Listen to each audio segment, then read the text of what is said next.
Buenas tardes a todos. Confirmadme, por favor, por última vez que se oye correctamente antes de empezar. Bien, perfecto.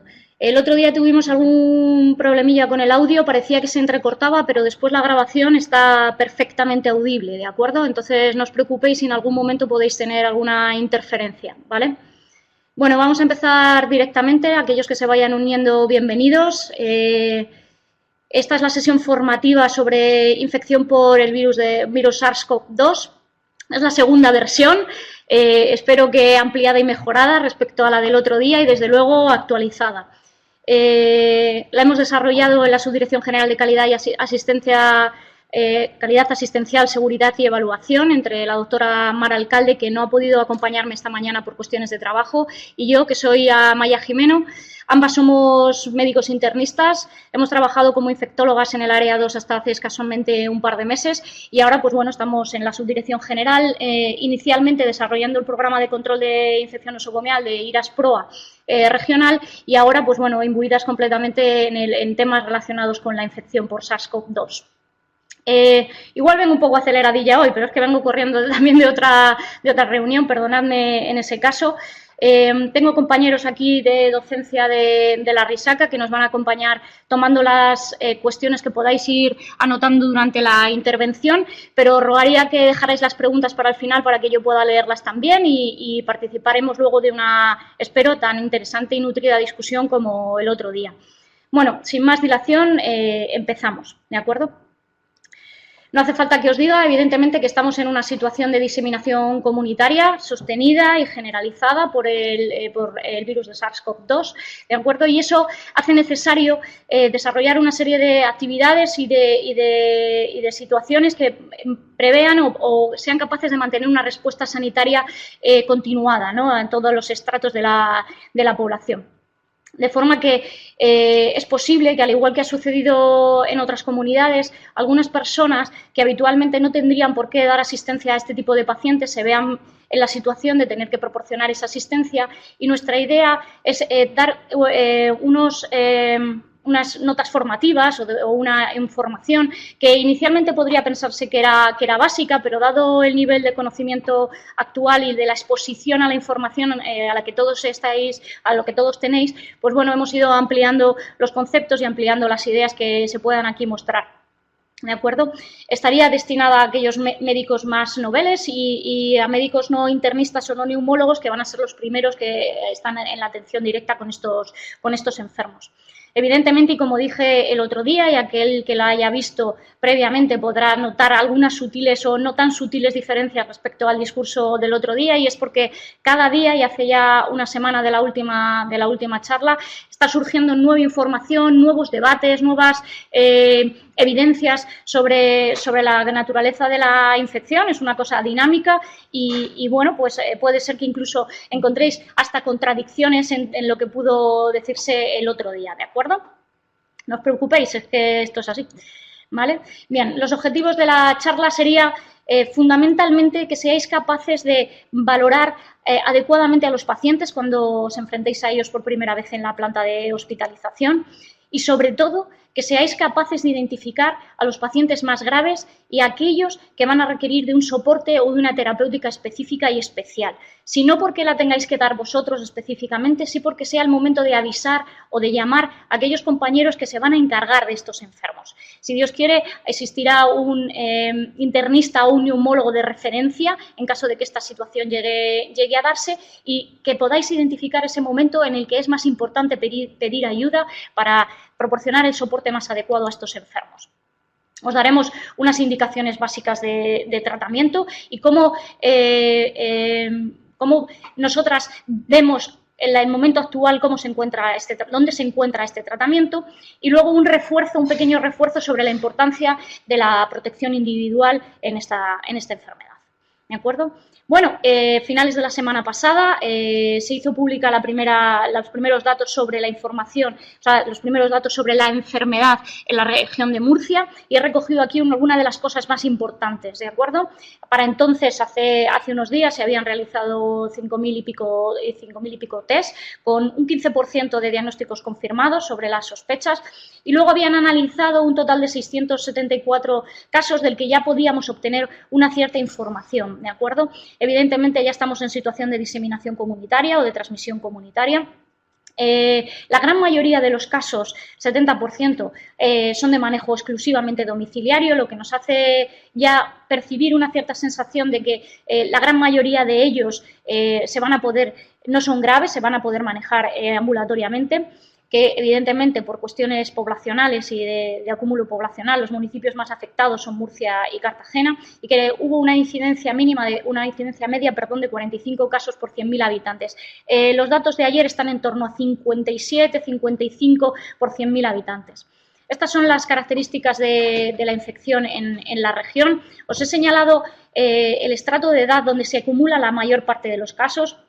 Si veis que tanto en varones como en mujeres, porque la incidencia es similar, está en torno a un 49-51% respectivamente, mejor 51 de varones, 49 de mujeres por ciento de afectación, y se encuentra en un espectro de edad muy determinado, entre los 60 y los 30 años de edad. ¿De acuerdo? Pero casi tan importante como conocer esa primera horquilla etaria, ¿de acuerdo?, que corresponde con las barras azules y que hace referencia a la población más afecta, es tan importante conocer la horquilla roja, que corresponde con los casos más graves. ¿De acuerdo? Hay dos momentos diferenciados en la historia natural de esta enfermedad, que es, lógicamente, hay más movilidad entre los enfermos o entre la población joven y tiene una actividad laboral, y, sobre todo al principio de la infección y de instaurarse las medidas de aislamiento, que hace que este grupo poblacional sea el más afecto, pero sin embargo la mortalidad y los casos graves y los casos de ingreso en UCI se concentran en edades superiores a los 60 años. Esto nos está dando una información muy valiosa sobre cómo se comporta la enfermedad. Esto es hasta el 29 de marzo, hace referencia al número de casos confirmados de infección en la región. Se puede apreciar una discreta disminución, que en cualquier caso puede tener una cierta relación con el número de test que se hayan realizado, y no hay que interpretarlo tanto como que estamos empezando una curva de descenso, sino, bueno, una forma expectante, pero alentadora de que, bueno, podríamos estar en esa situación. No lo sabemos todavía, en cualquier caso. ¿Vale? Siguiendo con estas consideraciones, ya sabéis, porque bueno, es Vox Populi en cualquier caso, que los síntomas más frecuentes se agrupan en tres, que son la fiebre, la tos y la dificultad respiratoria. La frecuencia de aparición de estos síntomas es variable entre las diferentes series. Os he puesto en la primera referencia, sin paréntesis, la frecuencia de aparición que hubo en una serie italiana de pacientes que finalmente fallecieron, es decir, cómo son las manifestaciones cuando el paciente evoluciona desfavorablemente y finalmente acaba falleciendo. Entre paréntesis, en el primer paréntesis corresponde con los datos de China, que son datos globales de todos los pacientes afectos, tanto los que ingresaron como los que no ingresaron, y finalmente los datos correspondientes con el informe último técnico del Ministerio, también publicado a finales de la semana pasada, que corresponde con los datos españoles. En cualquier caso, y aún en la variabilidad, claramente los tres más frecuentes son la fiebre, la tos y la disnea, y esto constituye el síndrome clínico característico de la infección por SARS-CoV-2. Es verdad que existen otros síntomas que pueden venir asociados. En España, uno de los más frecuentes, o una de las manifestaciones más frecuentes, es la diarrea. Es variable, generalmente inferior al 15% del total. Y otras manifestaciones clínicas que se pueden asociar pues son las náuseas, el mareo, la cefalea, vómitos, otros síntomas inespecíficos gastrointestinales. Característico porque se ha comunicado de forma especial por la Sociedad Española de Neurología, y también porque se ha hecho mucha reflexión sobre esto en las series asiáticas, sobre la presencia de hipogeusia e hiposmia. De acuerdo, aunque son en frecuencias bajas y no se deberían de considerar en principio como características específicas. Bien, he hecho un añadido que es el de los síntomas cardiológicos respecto al de la semana pasada, porque cada vez hay más evidencia sobre las manifestaciones cardiológicas de la enfermedad. Lo dejo aquí, luego os lo explicaré con un poquito más de detenimiento, ¿de acuerdo? Bien, otras consideraciones previas útiles que nos van a decir cómo evoluciona la enfermedad y sobre qué cosas tener mayor precaución o mayor vigilancia, hablan sobre el tiempo de evolución de la enfermedad, ¿vale? En el 95% de los casos el tiempo de incubación va a estar entre 4 y 7 días, con una media en torno a 5 días, si bien es el rango completo de cifras que se manejan va desde 0 hasta los 24 días, es decir, que esto no dejan de ser promedios, ¿de acuerdo? La transmisión asintomática es muy pequeña, se presume muy pequeña, probablemente inferior al 3%, es más frecuente en los niños, pero es verdad que hay una horquilla de tiempo que denominaríamos prodrómica o presintomática, que está en torno al 1 o 2 días antes de finalmente terminar de desarrollar la enfermedad, en la que es posible que exista esa transmisión, ¿de acuerdo? Y además se estima que las tasas de transmisibilidad de las personas que estuvieron en contacto con estos pacientes prodrómicos, ¿de acuerdo? Es del 45 al 62% dependiendo de las series.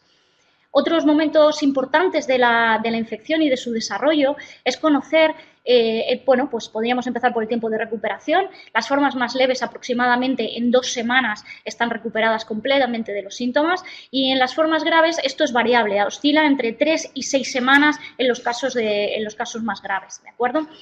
Pero si hay un momento definitivo y muy uniforme a lo largo de las series clínicas que hemos podido manejar, provenientes de Asia, ¿de acuerdo? Es que es muy constante que la aparición de los síntomas respiratorios más graves, de la dificultad respiratoria y consiguientemente de la insuficiencia respiratoria y finalmente en las formas que evolucionan a la gravedad del síndrome de distrés respiratorio agudo, acontece en el 7º día de evolución de la infección, de la sintomatología infecciosa, ¿de acuerdo? Y van apareciendo hitos o momentos en los que aproximadamente con 24 horas de diferencia se establecen los pasos de mayor gravedad. Es decir, que hay que estar muy atentos en ese momento. Cuando tengáis un paciente de que haya superado este momento, es el momento más de tener mayor alerta sobre su evolución clínica. Generalmente la necesidad de intubación mecánica acontece a partir del 12º día, ¿de acuerdo? Y aproximadamente podríamos resumir en la segunda semana de evolución. La mortalidad cruda en España, este es un tema discutido, es de un 3,6%, es superior a la de otras ubicaciones, inferior, por ejemplo, a la italiana, y mayor que las asiáticas. Y bueno, ya sabéis que esto puede estar relacionado con cuestiones epidemiológicas y con los estratos de edad de nuestra población, nuestra pirámide de edad en la población, una población envejecida y característicamente pluripatológica, que puede haber influido, así como cuestiones relacionadas con la diseminación epidemiológica y la forma de transmisión de la enfermedad. Hay que reseñar, como os decía, sobre la gráfica de Murcia, que la mortalidad en los menores de 60 años es de 0,5% aproximadamente. También este dato es muy constante en la literatura, no solamente en la región, y que, sin embargo, los pacientes mayores de 80 años es donde se acumula la mayor mortalidad. Aquí tenemos otro dato muy relevante sobre los factores pronósticos, que es la edad. Se informa un 14% global en España para esta edad, de mayor de 80 años, pero ha variado sensiblemente a principios de esta semana hasta aproximadamente un 20%. Puede ser lógicamente variable y evolutiva a lo largo de la evolución de la epidemia. Vale. Esto también es muy relevante, incide de nuevo en esta información que estábamos hablando acerca de la edad, porque en uno de los estudios primeros de la información de China, el factor que más se relacionaba con la mortalidad es la edad, ¿de acuerdo? Este factor es creciente, conforme se suman años desde los 60 se incrementa progresivamente, lo hemos visto sobre datos reales. Debéis de saber que los infectados, la edad media en China era de 51 años, en España es un poquito superior, 58 años, en Italia, ya lo hemos hablado, la media de fallecidos está en torno a los 80 años y en concreto en Murcia, sobre los datos de la semana pasada, remedan completamente los datos que os estoy traduciendo, que son de 52 años de media y en los hospitalizados sensiblemente mayor, de 62 años.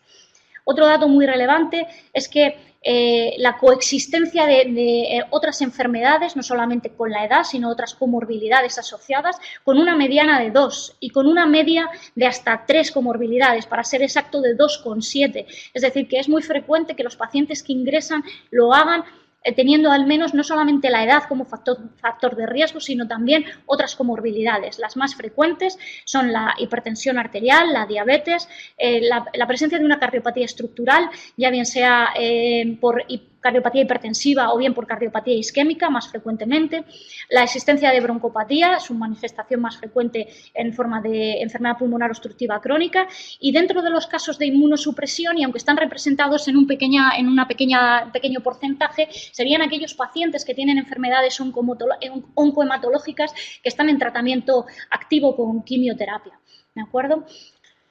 Estos factores, cuando los revisaron en la región de Murcia a finales de la semana pasada, son exactamente los mismos. Fijaos que los pacientes, este es un dato muy interesante y muy relevante respecto a la fisiopatología de la enfermedad, que tuvieron necesidad de ingreso en UCI, para entonces el viernes pasado eran 37, el 50% tenían manifestaciones cardiovasculares previas, es decir, que se muestra como un factor muy, muy sensible de pronóstico de la enfermedad, ¿de acuerdo? Bien, hay otra serie de marcadores, ya no de carácter clínico o de carácter comórbido, que nos van a informar de la probabilidad pronóstica o de la condición de mala evolución. Aquí los que hayáis estado atentos a la charla del otro día, la hayáis podido revisar, y si no, los que os incorporáis hoy a esta nueva charla, hay un par de marcadores nuevos que he añadido desde entonces, ¿de acuerdo? La LDH, la PCR alta, las linfopenias muy constantes en todas las series chinas, aproximadamente un 80% de los pacientes pueden llegar a desarrollarlas en el curso de la enfermedad y sobre todo en las formas más graves, la elevación de la creatinina, las transaminasas, ¿de acuerdo? Y específicamente el dímero D, que se mostró también factor pronóstico de marcador de gravedad y factor de mala evolución en una de las series principales chinas, pero he añadido dos más que empiezan a sonar con mucha fuerza en las nuevas publicaciones, que son la troponina T y la ferritina, ¿de acuerdo? También la interleuquina 6, pero sobre esta no vamos a tener tanto acceso en la mayoría de los hospitales o la mayoría de los centros, y aunque podría ser un marcador también sensible, pronóstico, todavía no se ha mostrado como tal, aunque es verdad que está elevado en los pacientes más graves y sobre todo pues que no hay tanta disponibilidad, pero los otros son determinaciones muy fáciles, rápidamente obtenibles tanto en las valoraciones de urgencia como en las valoraciones en planta, y que nos van a proporcionar mucha información. Lo vamos a ver después, cómo utilizarlos y cómo gestionarlos como marcadores de gravedad, ¿de acuerdo? Bien, otra de las consideraciones importantes que debéis tener en cuenta es que, si bien la mayoría de los pacientes a los que vais a enfrentaros ya van a venir diagnosticados de la urgencia, o al menos esta es la situación ideal en la que deberíais atenderlos, podrían existir dos posibilidades más. Una más importante, que sería que tuvierais un paciente ingresado por otro motivo y tuviera un deterioro de la condición respiratoria y pudierais encontrar una placa sobre la que realizar un nuevo diagnóstico, una transmisión nosocomial de COVID, y por tanto debéis conocer los patrones radiológicos, ¿no? Las alteraciones en la radiografía son muy frecuentes, hasta el 60% de los casos, y en las formas graves este porcentaje asciende hasta el 80%, pero en China, que directamente hacían TAC de tórax, pudieron comprobar que prácticamente la totalidad de los casos, y especialmente los graves, tenían manifestaciones radiológicas de alguna índole. La manifestación más frecuente es el patrón intersticial bilateral en vidrio deslustrado, con mayor o menor consolidación, ¿de acuerdo? Y eso afectaba pues casi al 85%. Esa manifestación podría consistir hasta el 85% de las ocasiones. Cuando se manifiesta en forma de neumonía, de consolidación, lo hace más frecuentemente de forma unilateral múltiple, ¿de acuerdo? Hasta en un 46% de los casos, y es muy característico, si esta es una descripción característica de la enfermedad, que la distribución de la afectación sea periférica y en las regiones pulmonares más posteriores e inferiores. Esto es un dato que manejan los radiólogos como especificidad de la infección cuando valoran un escáner, y también los neumólogos cuando realizan ecografía torácica para hacer el seguimiento diario de los pacientes y ver la evolución radiológica de la enfermedad. ¿De acuerdo? Las manifestaciones radiológicas pueden evolucionar a lo largo del proceso infeccioso, de forma que las neumonías graves terminan produciendo un síndrome de distrés respiratorio del adulto en torno al 30-40% de las ocasiones, lo que no es nada despreciable. Entre paréntesis os he puesto lo que representa del total, aproximadamente un 5-6% de los casos totales de la infección por la enfermedad, y lo que también es muy constante tanto en las series españolas como en las asiáticas es que de estos pacientes el 50% desgraciadamente fallecen a consecuencia del distrés respiratorio o de otras complicaciones graves que acontecen en el entorno UCI.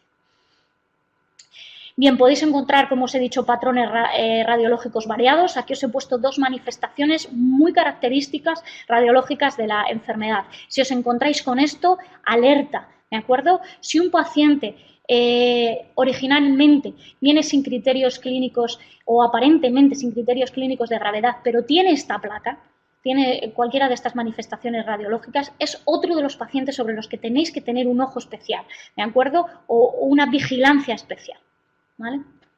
Bien.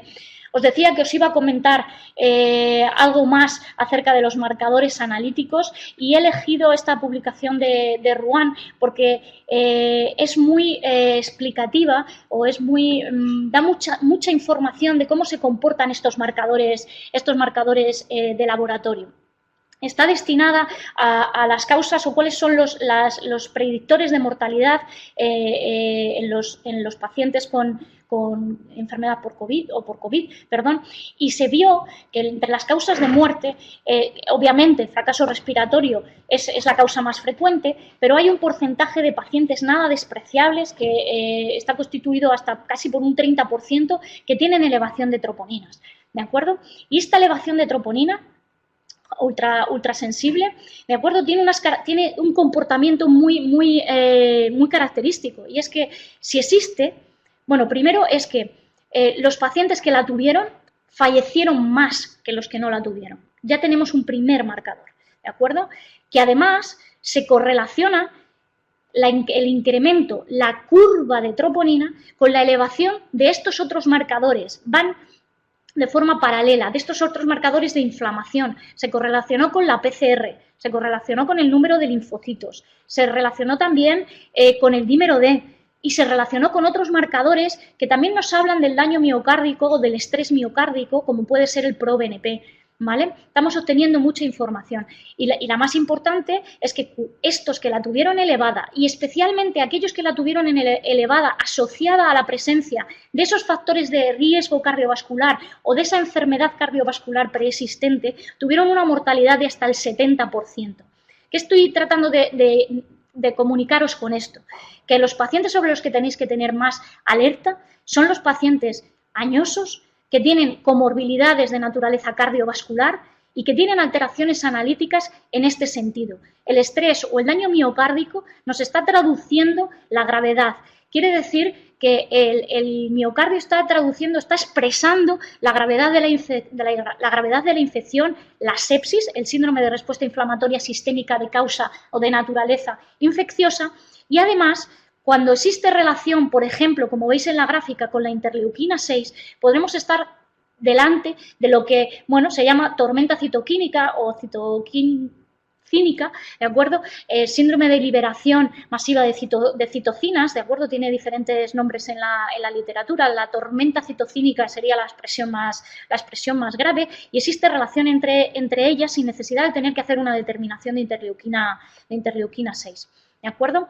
En estos pacientes graves, que os los señalo aquí, espero que veáis el cursor, que son los que recibieron manejo intensivo en esta serie china, hubo elevación de todos estos marcadores inflamatorios. Se pudieron detectar, además de la ya conocida interleuquina 6. Obviamente no tenemos acceso a estas determinaciones, pero nos quiere decir que fisiopatológicamente esto se produce en los casos más graves y que tenemos otros marcadores subrogados que nos pueden hablar de esta situación inflamatoria masiva y que son muy fácilmente determinables, ¿de acuerdo? En cualquier caso, en este estudio hablan de que existe una necesidad imperiosa de poder establecer la relación de estos marcadores con el pronóstico de la enfermedad y sobre todo con un aspecto de tratamiento también muy controvertido que veremos después y que es el manejo de los esteroides sistémicos en esta patología. ¿Vale? Bien, y ya metiéndonos realmente en situación de cómo vais a tener que abordar a estos pacientes una vez que estén en vuestra planta. Pensad que en Madrid se ha llegado a la situación de que ha habido que dotar a hospitales que se dedican exclusivamente a la asistencia de pacientes con COVID y que, por tanto, pues bueno, existe una posibilidad real que esperemos que no se dé en nuestra comunidad y que nunca tengáis que llegar a esta situación, pero podría darse. Entonces, eso es el motivo principal, ya sabéis, por el que estamos hoy aquí. Bien, no olvidéis que a lo mejor muchos de vosotros podéis no tener tanta rutina en hacer estas actividades, que son digamos, obligado cumplimiento en la actitud que tenemos los internistas cuando vemos un paciente, ¿no? Y que es recoger esa patología previa, ya hemos dicho la relación que existe con la gravedad, pero muy importante también, por favor, que dediquéis un momento a recoger datos sobre la medicación activa del enfermo. ¿Qué es lo que estaba tomando? ¿Por qué este interés? ¿Por qué os digo esto? Muchas veces, en muchas ocasiones, tenemos la costumbre de decir, pues, que se tome la medicación de casa, que la guarde en la mesilla.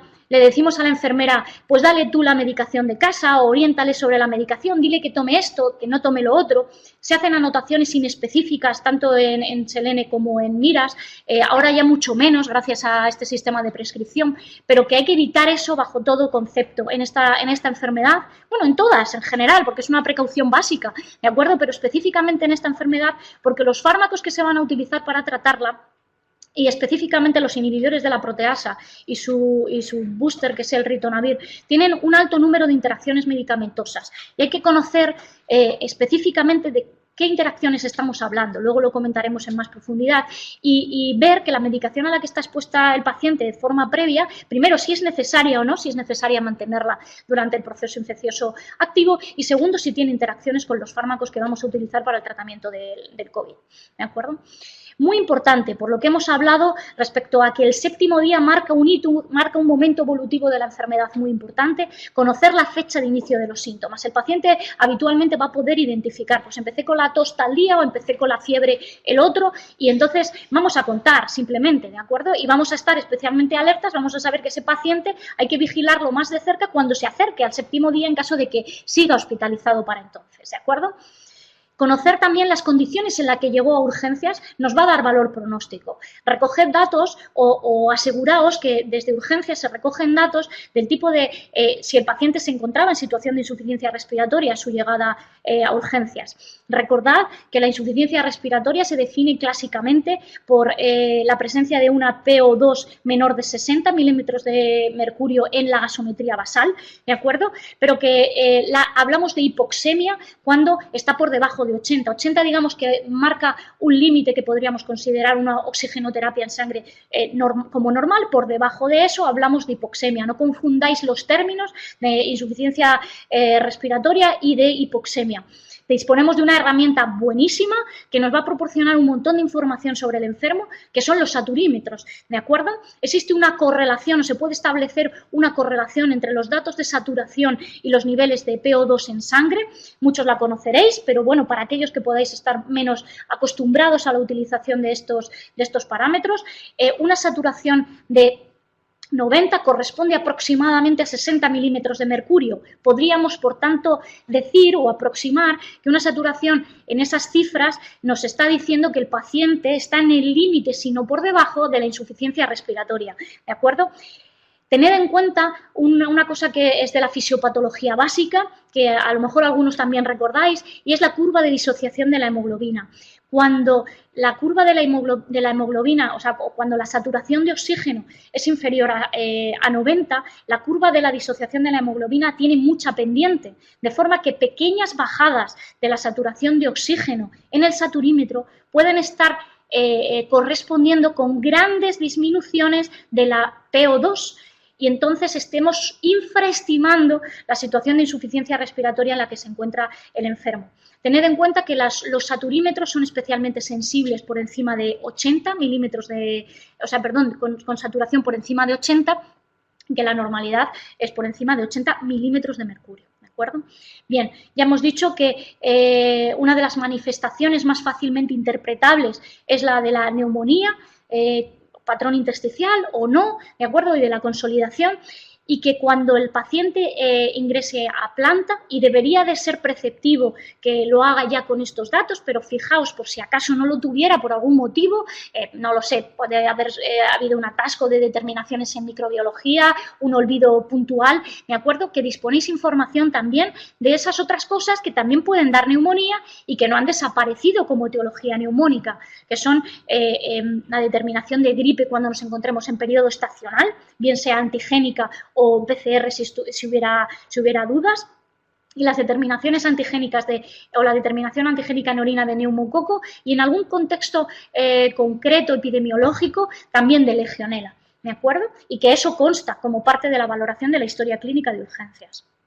Bien, muy importante también que sepáis si el ingreso cuando llega a la planta está en situación de sepsis o de disfunción orgánica. El Quick SOFA nos da una aproximación muy rápida de tan solo 3 parámetros muy sencillos de evaluar que tenéis disponibles en el Selene con solo un vistazo, que son el Glasgow, la escala de Glasgow, que, no os lo van a decir así, pero probablemente la enfermera en las notas de enfermería directamente os diga cómo está de consciente el paciente a la hora de valorarlo, la tensión arterial y la frecuencia respiratoria. Hoy en día, valor preceptivo en cualquier exploración física de estos enfermos. Bien, si por cualquier motivo, si hubiera pasado que un enfermo que vosotros penséis que pudiera estar en situación de sepsis ha llegado a la planta sin valoración, avisad al internista o al intensivista para esta, ¿de acuerdo? Bien, muy importante, como decíamos, por la relación con la duración del tratamiento, cuándo se ha iniciado, porque vais a tener que poder establecer tratamientos, pero a lo mejor, si ya viene con el puesto, el stop del tratamiento, que también es otro momento importante de la evolución de la enfermedad. Y si no sabéis cuándo ha empezado, no sabréis cuándo lo tenéis que interrumpir. Es importante que hagáis estas cuentas, digamos, todos los días, y que dejéis anotaciones en la historia clínica de la previsión de tratamiento que tenéis, ¿de acuerdo? Nosotros estamos acostumbrados en infectología a decir, bueno, pues neumonía, mi predicción de tratamiento a priori es que la voy a tratar 5 días, este paciente termina el tratamiento el día tal, porque habrá mucha rotación y puede llegar otro profesional al día siguiente, bien de otra especialidad, bien de vuestro propio servicio, que no sabe cuál es vuestro plan mental respecto al enfermo. Y es muy importante que seáis concisos en esto. Pues he decidido poner hidroxicloroquina 5 días, termina el día 27, lo que sea, ¿de acuerdo? Importante. Bien, y luego, y dadas las circunstancias en las que nos encontramos y esperemos que no tengamos que llegar a la situación de sobresaturación del sistema, es muy, muy importante establecer si el paciente es subsidiario de UCI en la historia clínica, ¿de acuerdo? Y en caso de limitación del esfuerzo terapéutico, hasta dónde se incluye el soporte ventilatorio. ¿De acuerdo? Si vamos a llegar a un techo terapéutico de la ventilación mecánica no invasiva, en caso de que hubiera o pudiera haber indicación de esta, o de gafas de soporte de gafas nasales, de cánulas nasales alto flujo, o de intubación orotraqueal, o hasta dónde, ¿de acuerdo? Se llega con cada enfermo, porque esto nos permitirá, en caso de urgencia, tomar decisiones más rápidas, ¿de acuerdo? Tanto a vosotros como al propio intensivista o al internista que os asista o al neumólogo que os pueda asistir en estas decisiones, ¿de acuerdo? Vale. muy importante conocer, hablábamos, la saturación de oxígeno y el tipo de soporte ventilatorio que se necesita para mantener o para obtener esa saturación. No es lo mismo, evidentemente, que el enfermo necesite una oxigenoterapia convencional, que un Ventibás, que un alto flujo, ¿de acuerdo? Para obtener determinadas saturaciones, y también nos va a dar información sobre la gravedad del paciente. Constantes vitales y diuresis si está accesible. Es posible que algunos de estos enfermos, por la condición de gravedad, por la asociación con otra comorbilidad o descompensación de comorbilidades previas, puedan llegar sondados, e incluso podáis disponer de esta información como parte de la valoración del fallo sistémico. ¿De acuerdo? Revisar siempre las notas de enfermería, ¿de acuerdo? Porque a veces hay información muy válida. Pensad que enfermos añosos pueden tener manifestaciones atípicas, que las enfermeras sistemáticamente anotan sobre si el paciente se ha agitado por la noche, si ha necesitado medicación de rescate. Ojo, las interacciones farmacológicas entre los neurolépticos y los fármacos que se utilizan para el tratamiento del COVID. Te va a dar mucha información, pero también te van a decir si ha tenido que avisarse al médico de guardia. Ojo, ese paciente puede estar empezando una inestabilización. Te va a dar información de todo tipo, muy útil para valorar al enfermo. Pensad que una vez que estéis en planta, o sea, una vez que estéis en la habitación, a lo mejor no os vais a aproximar tanto al enfermo como sería en una condición de no aislamiento, y toda esta información previa que podáis obtener os va a dar mucha información. Este es un pantallazo de un selene que tenéis todos y donde aparecen reflejada esta información, incluyendo la saturación que se transmite directamente desde la enfermerita, ¿vale? Bien, decíamos que ya una vez en la habitación, cuando estéis en la habitación, ¿a qué cosas tengo que prestarle atención? Yo diría y cualquiera diría que fundamentalmente a la frecuencia respiratoria. Veremos que la frecuencia respiratoria de corte puede variar entre 24 para tener ya una cierta alerta, o la necesidad, indicaría, digamos, 24 indicaría la necesidad de un soporte respiratorio, bien, y 30 nos indicaría la condición ya de gravedad. Bien, y por otro lado, la presencia de trabajo respiratorio, tiraje intercostal, tiraje supraclavicular, disociación tóraco-abdominal, que os va a informar de la situación clínica del enfermo. Bien, si es posible, si disponéis de saturímetros, si disponéis de condiciones para higienizarlos adecuadamente, o bien si el propio enfermo dispone de material en la habitación específico, tendréis la saturación de oxígeno, como decíamos previamente, qué flujo se precisa para mantener esa saturación, y os daría como recomendación, ciertamente que muy personal, la indicación de que reviséis los flujos, por favor, porque no es inhabitual que las válvulas se manipulen, ¿de acuerdo? Bien para administrar el propio oxígeno, bien porque a lo mejor ese enfermo se le están poniendo nebulizaciones, ahora veremos las puntualizaciones sobre este hecho, o por lo que sea han podido quedar flujos superiores, flujos inferiores, ¿de acuerdo? Chequead que el flujo que deseéis es el que se está proporcionando al enfermo, porque solo de esa manera conoceréis y podréis estimar un parámetro que vamos a ver próximamente, que es la FiO2, ¿vale? Bien, la tensión arterial y la temperatura, que la tendréis, ¿de acuerdo? Y luego, no olvidéis que estos pacientes son altamente comórbidos, ¿vale? Y que pueden tener no solamente manifestaciones clínicas relacionadas con el propio COVID, sino con sus propias enfermedades. Pueden desarrollar angina, pueden tener dolor abdominal, ¿de acuerdo? No olvidéis preguntarles sobre otra patología. Y luego tampoco olvidéis que cuando los pacientes se ingresan, la mediana de hospitalización, y especialmente en los casos graves, es larga, ¿vale? Es verdad que la media de altas es corta, especialmente en la región de Murcia, están ingresando y se van de alta precoz muchos de ellos, en torno al quinto día de ingreso, pero cuando se trate de un paciente grave que va a estar hospitalizado durante tiempo, la nosocomialidad es una realidad.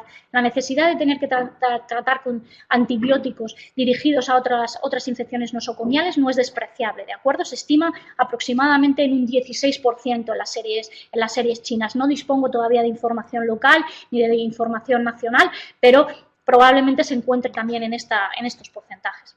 Vale, bien.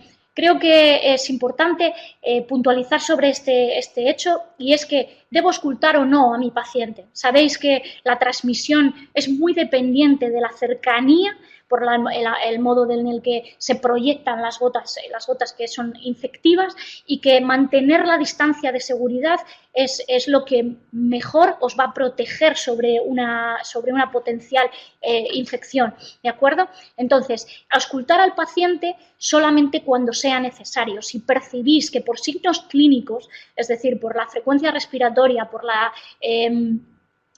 el uso de la musculatura accesoria o bien por la saturación, el enfermo se está inestabilizando, de acuerdo, aproximaros, por supuesto, como sería una buena práctica clínica en cualquier caso, y auscultando, pero si no, podría no ser estrictamente necesario en estas circunstancias. Vais a obtener mucha información de esto que estamos hablando y de, por ejemplo, los datos gasométricos, ¿vale? Y a veces ocurre ya no solamente que aunque queráis y no vais a poder, porque el enfermo se encuentra en muy mala disposición, bien neurocognitiva o bien porque la condición de gravedad así lo hace, ¿de acuerdo? No puede girarse, no puede movilizarse por su propia condición de gravedad, y a veces porque no hay material, porque recordad que están en situación de aislamiento de contacto, de gotas y de precauciones estándar, y eso obligaría a que hubiera en cada una de las habitaciones material específico para la atención de estos enfermos, y implicaría que habría que dejar un fonendo específico dentro de la habitación, y a veces puede que no exista, ¿de acuerdo? Podría suceder.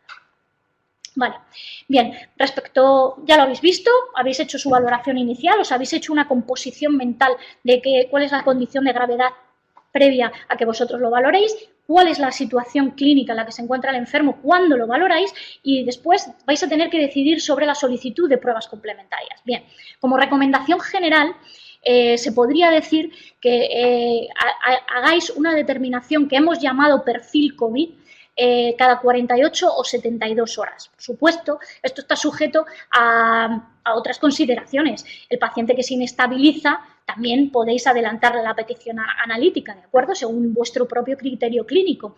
¿Qué es el perfil COVID? Pues son analíticas convencionales a las que vamos a prestar especial interés y vamos a añadir esos marcadores que nos van a hablar del pronóstico.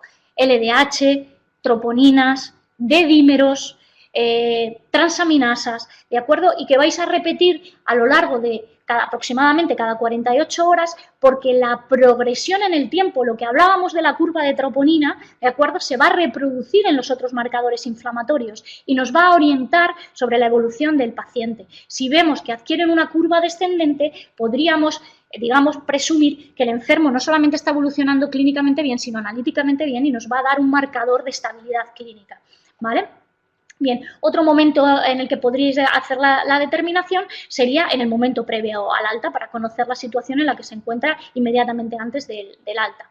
Bien, recordad que como característica particular, en el caso de que estos enfermos estén tomando tratamiento con lopinavir, debéis pedir una serología de VIH. Esto no lo van a hacer desde urgencias, es una actitud que tenéis que tomar ya una vez en la planta, ¿vale? El hecho de pedir la serología no hace que, no implica que haya que detener el tratamiento antes de conocer el resultado, ¿de acuerdo?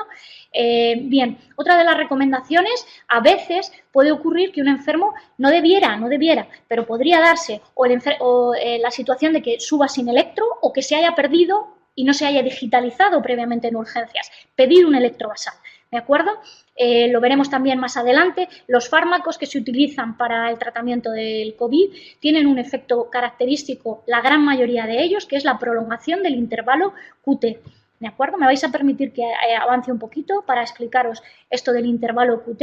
Ni siquiera yo tengo manejo del intervalo QT diario, después de 18 o 20 años de práctica clínica, no es una cosa que hagamos con frecuencia, ¿de acuerdo? Probablemente los que estén aquí de cardiología sí, evidentemente, ¿no? Y hace referencia, os lo señalo de nuevo con el puntero, a que el intervalo que va desde el inicio de la Q hasta el final de la T está prolongado, es más largo y supera una serie de valores estándares que os he quedado recogidos aquí. Estas cifras, estas determinaciones pueden ser variables dependiendo de dónde lo consultéis. Se encuentran entre 450 milisegundos para los varones y 470 para las mujeres. Si tenemos esa determinación inicial, sabremos en qué medida está la medicación interfiriendo con el intervalo QT, ¿de acuerdo? Y podremos hacer valoraciones sucesivas de electros para medir si se ha modificado, aproximadamente también cada 48 horas, por ejemplo. Bien, y específicamente cuando se den circunstancias clínicas y farmacológicas que hagan que esto sea más probable, ¿vale? Bien, respecto a la valoración de la gasometría, que hay que hacerlas si veis que el paciente se inestabiliza, ¿de acuerdo? O si existen criterios clínicos de gravedad, porque hay criterios específicos gasométricos que nos van a marcar la alarma, el momento de llamar a la UCI o llamar al internista para que nos ayude, ¿de acuerdo?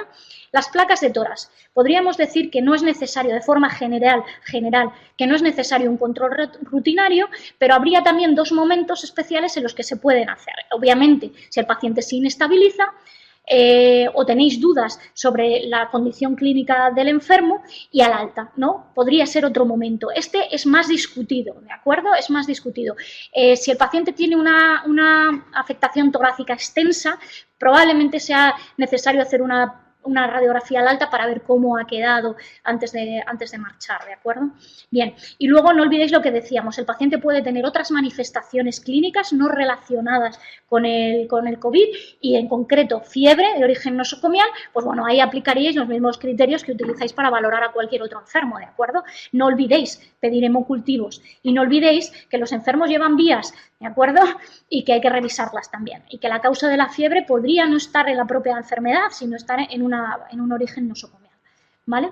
Bien, aquí os he dejado marcados dónde podríais encontrar los perfiles de COVID, en caso de que en vuestro centro se hayan prediseñado, marcaríais en laboratorio, en perfiles, se desplegarían las diferentes opciones y aquí tendríais un COVID general. Cada hospital podría diseñarlo como creyera oportuno o incluso a lo mejor en algún momento se podría hacer alguno corporativo o podríais incluso diseñar a través de la pestaña de peticiones vuestro propio perfil COVID, ¿de acuerdo? Con los parámetros que hemos comentado, ¿de acuerdo? Bien, esto ya lo hemos hablado, eso, la importancia del control del QT. Bien, ya sabemos cómo está, cuándo yo tengo que dar la llamada de alarma. La llamada de alarma viene al internista, al neumólogo para el soporte ventilatorio o bien o respiratorio o bien al intensivista. Bien, hay unos criterios clínicos y unos criterios analíticos. Vamos a empezar por los clínicos. Bien, la disnea, la presencia de disnea de dificultad respiratoria manifiesta por el enfermo y los signos de trabajo respiratorio, ya lo hemos hecho, la utilización de ya lo hemos dicho, musculatura accesoria. La presencia de taquipnea. ¿Por qué os he puesto 24? He puesto 24, lo puse en la diapositiva anterior, porque si podéis revisar el documento, el excelente documento que han elaborado sobre la terapia respiratoria, es uno de los criterios que van a utilizar los neumólogos para el inicio del soporte y nos marca un primer momento de inestabilización respiratoria, pero clásicamente lo que nos marca la gravedad sería 30. ¿Vale? Si el paciente se encuentra en ese intervalo entre 24 y 30, pues ojo con este enfermo, ¿no? Llamad la fiebre persistente, bien porque se trate de una mala respuesta al COVID o bien porque se ha complicado nosocomialmente el enfermo y entonces necesite asistencia también por parte del equipo de infecciosas. Bien, cuando existan criterios de sepsis, podéis utilizar un SOFA. Ese es el Quick SOFA, hablábamos antes, pero un SOFA tiene pocas variables, muy fáciles de utilizar, muy bien estructuradas y tener un SOFA por encima de 6 también tiene valor pronóstico. Ojo con esos enfermos, ¿de acuerdo? Avisado a la UCI. Bien, y luego criterios gasométricos. Bien, aquí de nuevo hablamos de la PO2 y de la FiO2, ¿vale? Eso es un índice que comúnmente lo llamamos PAFI, es la relación entre la presión de oxígeno y la presión inspirada de oxígeno, que es un marcador muy sensible de distrés respiratorio agudo. He puesto entre paréntesis 230 porque creo oportuno utilizar los mismos criterios de definición que están utilizando los neumólogos, pero los intensivistas en sus clasificaciones utilizaban, salvo que haya podido cambiar, 200, ¿de acuerdo? ¿Cómo obtenemos este dato? ¿De dónde sale este dato? Bien, si miráis las mascarillas Ventimask o la oxigenoterapia, veréis que existen los números que se ponen, se corresponden con unos litros, es lo que hablaba antes de que chequearais los flujos, y si corresponde una FiO2 de 31 que le habréis puesto 6 litros por minuto, entonces utilizaremos 0,31, esa será la fracción inspirada de oxígeno. ¿vale? Y el dato de la PO2 lo podéis obtener, como viene aquí, de cualquier gasometría, lo podéis identificar muy fácilmente. Pues a la división, a la relación entre la PO2 y la FiO2 es lo que se denomina PAFI, y ese numerito que obtenemos, que es un valor absoluto, nos hablará de la presencia de dificultad en el intercambio gaseoso y, por tanto, de distrés respiratorio cuando ese número es inferior a 200, 230 si queréis utilizar los criterios actuales. Bien, tener una necesidad de administrar una FiO2 superior a 0,4 para conseguir saturaciones por encima de 92 traduce gravedad. También tendríais que avisar la existencia de un fracaso ventilatorio agudo, que es cuando en la gasometría hay una imposibilidad, o sea, es decir, el organismo es incapaz de mantener el pH, fracasa el pH a expensas del fracaso ventilatorio con la retención de carbónico, con una PCO2 por encima de 45, ¿vale? Hay otro dato muy interesante en las gasometrías que podéis obtener muy rápidamente, que también es el lactato. Os habla de hipoperfusión periférica y de la sepsis. Por encima de 2, peor pronóstico, esos enfermos van peor en sepsis, en cualquier sepsis. Este virus produce sepsis, es decir, respuesta inflamatoria sistémica de origen infeccioso, que es lo que significa sepsis, ¿de acuerdo? Bien, y luego hablábamos previamente, una mala evolución en ese perfil COVID también nos tiene que poner alerta. Puede que esté aconteciendo esa respuesta inflamatoria generalizada, esa tormenta citocínica, y lo vais a poder identificar porque esos marcadores se disparan, ¿vale?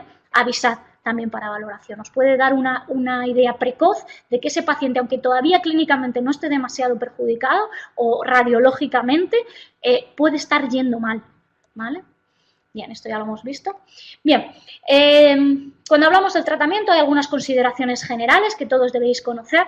En concreto, respecto al tratamiento, como estos fármacos que se utilizan para el tratamiento del COVID están fuera de ficha técnica todos ellos, es necesario recabar un consentimiento informado y es preceptivo que aparezca por escrito en la historia clínica. Es decir, que el enfermo ha consentido con ello o, en su defecto, si la situación clínica no lo permitiera, deterioro cognitivo y por lo que fuera lleva a tratamiento, pues escribidlo en la historia clínica o recabadlo de los familiares. Bien, se hacen recomendaciones generales acerca del manejo conservador de los fluidos. Esto quiere decir, ¿puedo deciros cuál es la cantidad exacta de volumen que le tenéis que administrar a un enfermo en una resucitación intensiva? Pues no os lo puedo decir, dependerá de la respuesta presora, pero sí que hay que intentar no mantener esa expansión de volumen que con frecuencia viene pautada desde urgencias, porque ellos han valorado al enfermo en otra situación, diferente a la que vais a ver, esperemos, de ya una cierta estabilidad cuando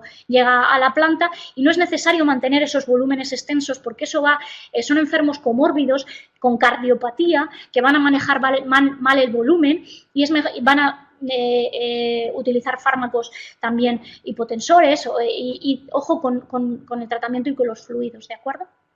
Bien, respecto a la oxigenoterapia, de nuevo os derivo a las recomendaciones específicas del manejo del soporte respiratorio, pero flujos superiores a 0,4 y desde luego superiores a 0,6 traducen gravedad. Pacientes, como digo, perdonad la insistencia, que tenéis que tener alerta y avisar. Bien, como norma genérica no se deben utilizar nebulizaciones porque producen aerosoles y la capacidad transmisiva sería superior y por eso se han, digamos, proscrito en cierta medida o reservado a situaciones concretas o al manejo de los pacientes que van a hacer los neumólogos o los internistas, incluso si se puede en habitaciones específicas destinadas a esto o con dispositivos específicos de malla vibrante y en principio lo que deberéis utilizar serían cartuchos presurizados de los convencionales, de los que todos conocéis, tipo Ventolin o Atrovent, que sería el bromuro de hiperatropio.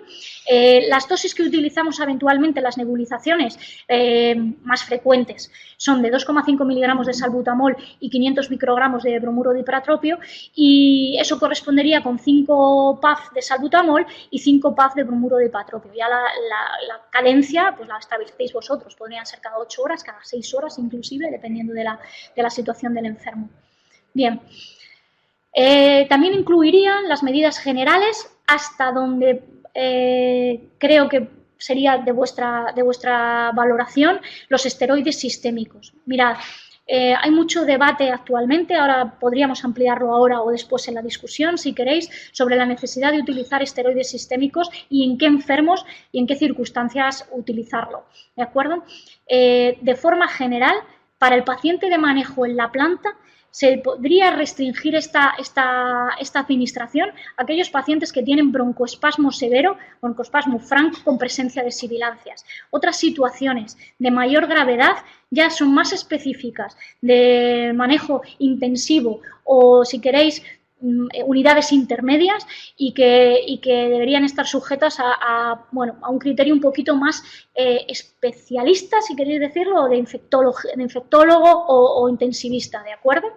Bien, lo que sí que os va a poder suceder es que tengáis que poner tratamiento antibiótico en paralelo. Es decir, que el paciente llega a la urgencia y aun con una PCR positiva seamos incapaces de definir si ese paciente tiene una sobreinfección bacteriana, ¿vale?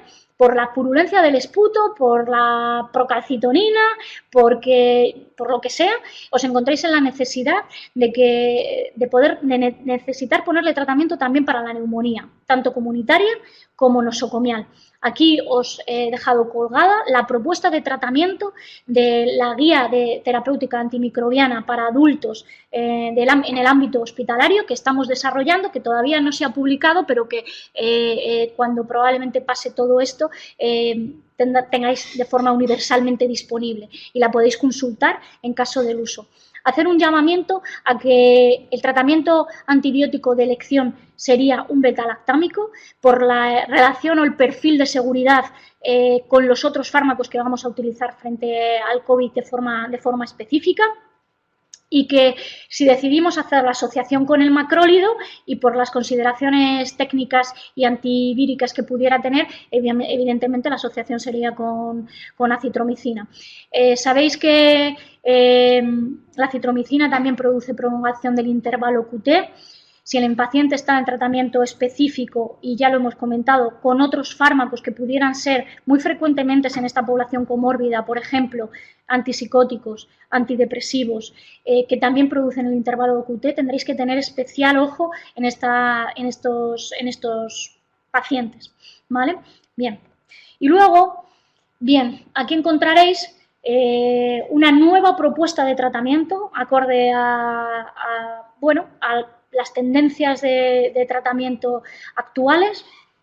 No ha variado mucho respecto a la que os propuse el otro día y bueno, sabréis que el backbone del tratamiento debe de ser un antiviral, si puede ser en asociación y, por supuesto, cuanto más grave sea la condición del enfermo, más. El efecto antiviral se conoce por estudios in vitro en la mayoría de las ocasiones. Solamente hay un ensayo abierto aleatorizado con respecto al uso del lopinavir en neumonías por COVID, que también tiene una serie de limitaciones. Y bueno, pues esta es nuestra propuesta, ¿de acuerdo?, de tratamiento. Están en desarrollo ensayos clínicos para el uso de remdesivir como antivírico más potente contra los virus SARS, ¿de acuerdo? Y por extensión de los estudios que se hicieron en ébola. Y alguna de las pautas anteriores en el que existe, como digo, un backbone antivírico con biterapia, se le podría añadir en los casos más graves, en aquellos con distrés o en aquellos con presencia o identificación de tormenta citocínica, un fármaco antiinflamatorio, entendiendo por antiinflamatorio en este caso el bloqueo de la liberación de interleuquina 6, que hemos visto que parece tener un papel fisiopatogénicamente relacionado con la enfermedad grave o pulsos de metilprednisolona o dexametasona. Insisto que esto es ya del manejo avanzado y del manejo específico y esperemos que no haya que llegar aquí tampoco. Bien, unas pequeñas palabras sobre lo que sí que podéis encontrar en vuestros pacientes cuando los tengáis ingresados. Sabéis que el lopirrito es el caletra, que los que estamos acostumbrados al manejo del HIV conocemos de antes, ¿no? Y es necesario descartar que no exista coinfección por HIV, ya lo hemos hablado, que los principales efectos adversos son los gastrointestinales, muy por encima de otros eventos adversos. La frecuencia de aparición de la diarrea en pacientes COVID es alta, en torno al 80%, y en la serie de manejo de las neumonías que presentaron los chinos. Es verdad que los que tenemos experiencia es algo inferior en los pacientes VIH, pero no despreciable, en torno al 20-30% de los pacientes, por eso la necesidad de preguntar por los síntomas asociados. Y luego la prolongación del QT y la necesidad de realizar electrocardiograma. En el caso de que se esté utilizando lopinavir-ritonavir, por favor, comprobad siempre las interacciones medicamentosas. Hay herramientas informáticas específicas para esto, para la población VIH, que podéis utilizar. Esa es la dirección de la que utilizamos nosotros habitualmente en la consulta de cabecera, donde pinchando en Interaction Checker podéis poner en una columna lopirrito y en la otra columna el fármaco con el que lo vais a combinar. Da información por semáforo de colores, en verde, naranja y rojo. Rojo es cuando no solamente existe información, sino que está contraindicado. Naranja puede significar que la interacción medicamentosa puede existir o no existe información suficiente como para certificarla, y verde es que se puede utilizar sin ningún inconveniente. Insisto, ojo con los neurolépticos, ¿de acuerdo? Y su uso intrahospitalario.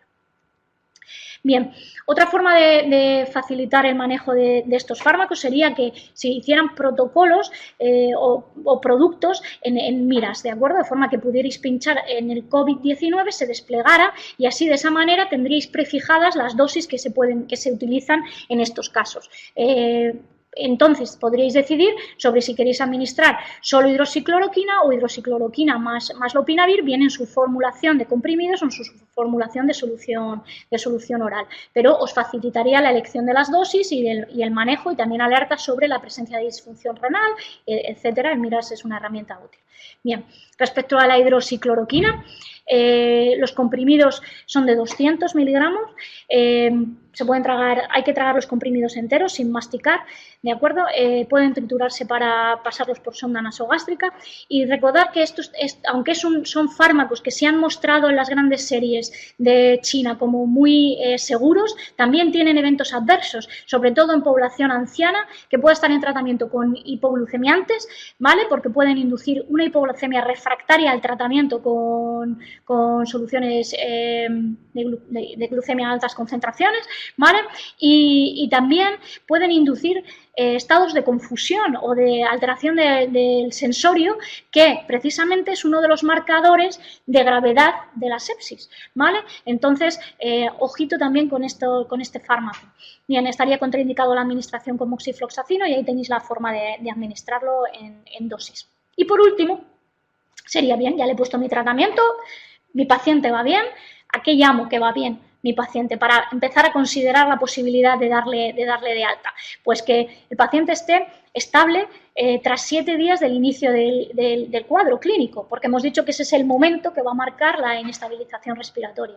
Y esos signos de estabilidad, se pueden traducir en que no tenga fiebre en las últimas 48-72 horas, que la frecuencia cardíaca esté por debajo de 100, la frecuencia respiratoria por debajo de 24, que haya recuperación de las cifras de tensión arterial, que no hace falta que no haya insuficiencia respiratoria si antes no la había, ¿de acuerdo? Y que el nivel de conciencia es adecuado.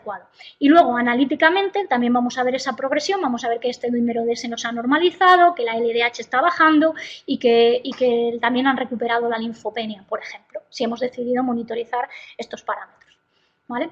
Bien, estaría bien que como parte del equipo COVID de vuestra unidad, consensuarais las altas con el equipo de referencia. Bien, no es estrictamente necesario, pero sería una buena idea si se puede hacer.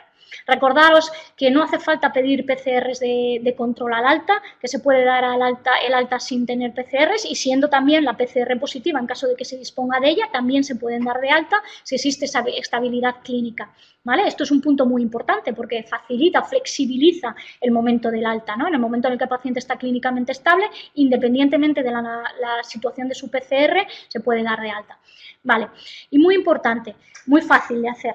Ver entre las medidas terapéuticas que consideréis en el alta, dejad reflejado la necesidad del aislamiento domiciliario y en qué condiciones hay que hacerlo.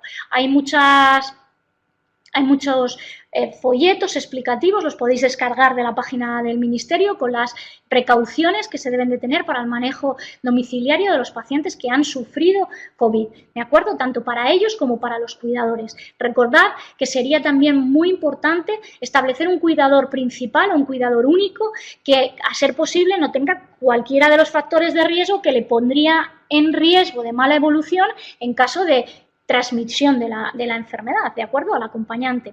Bien, he puesto aquí las consideraciones sobre la UHD, la hospitalización domiciliaria, pero es muy probable que no tengamos acceso a ella o solo lo haya en determinadas áreas de salud, ¿de acuerdo? Bien, y ya por último, para terminar y brevemente, hablar de las consideraciones sobre la transmisión y la importancia de la protección individual. Sabéis que se transmite por gotas y por contacto, que existe la posibilidad de que el contacto se realice a través de superficies contaminadas, que la persistencia del virus en las superficies es variable dependiendo de la naturaleza del material, pero que se puede prolongar incluso más allá de los 3 días, y la importancia de limpiar las superficies y de tener una adecuada higiene también sobre estas, que es verdad que la distancia límite mínima serían los 2 metros, pero que se podría acortar en determinadas circunstancias con material, o sea, mascarillas evidentemente, lo hemos hablado cuando te vas a valorar al enfermo, y la podríamos dejar en torno al 1,5 metros aproximadamente, y que la mayoría de las ocasiones es necesario un contacto pues estrecho, ¿no? Como dicen las definiciones, o prolongado. ¿Qué se define como contacto estrecho en los documentos oficiales? Pues al menos 15 minutos a una distancia inferior de 2 metros, o bien los convivientes cercanos, o haber realizado maniobras sin el equipo de protección adecuado. En fin, hay definiciones específicas para esto, si queréis, pues ahora lo podríamos comentar más a detalle. Que la elaboración de checklist sobre la colocación del material de protección os puede ayudar a llevar una secuencia adecuada en los pasos. Esto está demostrado que funciona en otras técnicas, en la colocación de las vías centrales, en la colocación de las sondas urinarias, ¿de acuerdo? Pues también es efectivo en la colocación del equipo de protección individual, y podéis desarrollar el vuestro propio. Esto es una propuesta que se hizo en un momento determinado en el área 2, pero no tiene por qué ser esta en exclusiva. Podéis tenerla en vuestro centro o utilizar la general del Servicio Murciano de Salud. ¿Vale? Bien, tenéis, ahí había puesto un enlace el vídeo formativo que también se ha elaborado por parte del Servicio Murciano de Salud sobre cómo colocar la EPI. Dura escasamente 10 minutos, dedicar tiempo a esta formación también, no solo a la formación del conocimiento, sino también a estas pequeñas características técnicas, si queréis llamarlo de una manera determinada, que os van a ayudar en el manejo de la enfermedad, y practicad sobre ello. Todavía no estáis viendo enfermos, pero que no llegue el día de que a lo mejor esto suceda y lo tengáis que hacer. Y empiecen los nervios, me he equivocado, no me he puesto el segundo guante, me he quitado el segundo guante antes y me he hecho un lío. Practicad con vuestros compañeros de unidad, con vuestros compañeros de servicio, con la enfermería, que esté adecuado. Pedid formaciones específicas, ved los vídeos, ved la formación específica que ha puesto disponible el Servicio Murciano de Salud. Hay folletos explicativos y utilizadla a este respecto, ¿vale? Bien, luego recordad la condición tan particular que está suponiendo para las familias, tenedlas en consideración, ¿de acuerdo? Proporcionad información, tranquilizad, utilizad la prudencia y la delicadeza para comunicar malas noticias, ¿de acuerdo? Eso es una habilidad que obviamente se adquiere con el tiempo, y es mucho más difícil telefónicamente, pero dedicad tiempo a esas personas que la gran mayoría de las veces no van a poder siquiera estar con sus seres queridos al lado, y hacer esa regularidad, hacerlo con regularidad. Pasad visita y aprovechad el pase de visita inmediatamente después para proporcionar esa información, para contarles cómo están y cuál es su evolución clínica y su pronóstico, ¿de acuerdo? Sin alarmar, pero siendo firmes y seguros de vuestras decisiones, ¿de acuerdo?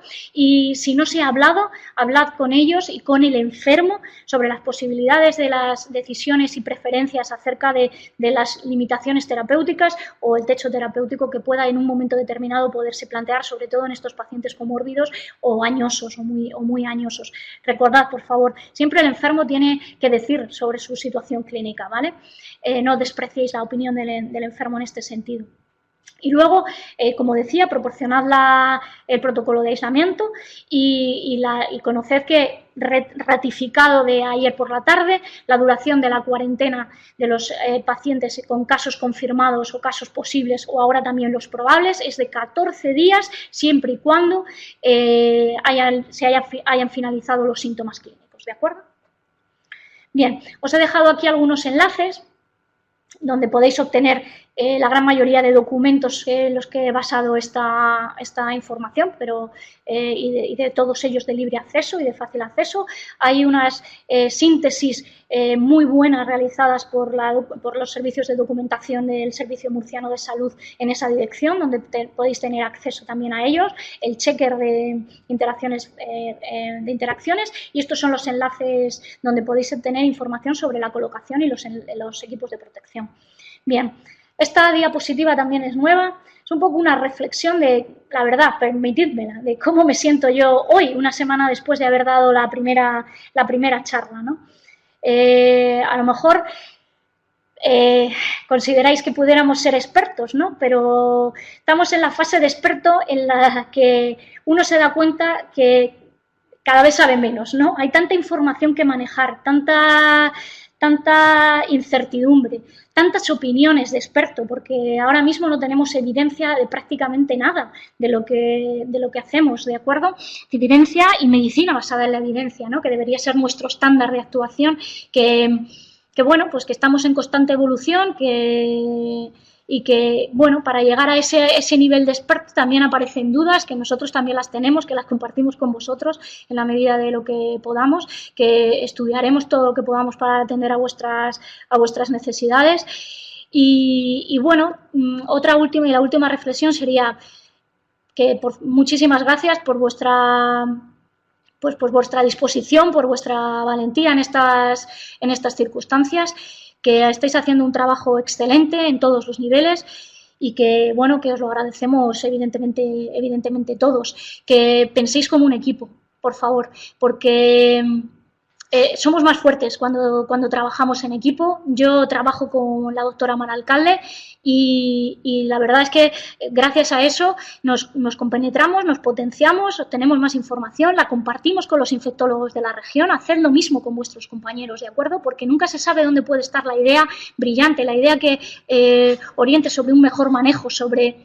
Bueno, los neumólogos tienen mucho que decir, los cardiólogos probablemente tengan mucho que decir, los inmunólogos, los reumatólogos, ¿de acuerdo? Y bueno, os animo a compartir estos foros de discusión y todos aquellos que van a ir surgiendo necesariamente. Y bueno, muchas gracias por vuestra atención y en la medida de mis posibilidades responderé a todas las preguntas que tengáis. La verdad es que me hubiera gustado que estuviera la doctora Alcalde conmigo también hoy para apoyarme en esta responsabilidad tan grande. Pero bueno, intentaré responder también como sepa. Y ya está, ya termino. Pregunta.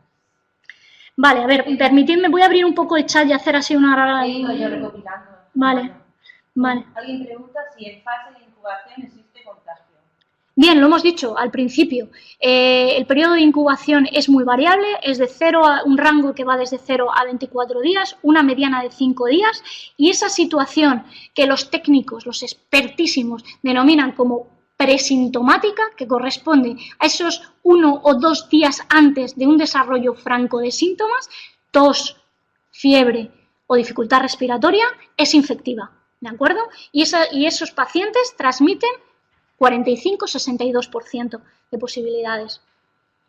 ¿Cómo se identifica esa fase preinfecciosa prodrómica? Pues a veces estoy cansado, ¿de acuerdo? En fin, puede ser muy sensible o completamente asintomática, ¿de acuerdo? Pero sí que existe. A ver, ¿qué más me han apuntado por aquí? Voy a intentar ampliar esto un poquillo. Vale, voy a hacer un... Dominavir no se recomienda por el sepsis Survival Campaign New England, ¿por qué razón lo mantenéis? Vale, bueno, se mantiene porque es lo único que tenemos. ¿de acuerdo? Y ante un paciente grave, y si os fijáis, con vuestro permiso, voy a volver a cerrar aquí, perdonadme un momentito. Hemos sido extraordinariamente restrictivos con su uso, ¿de acuerdo?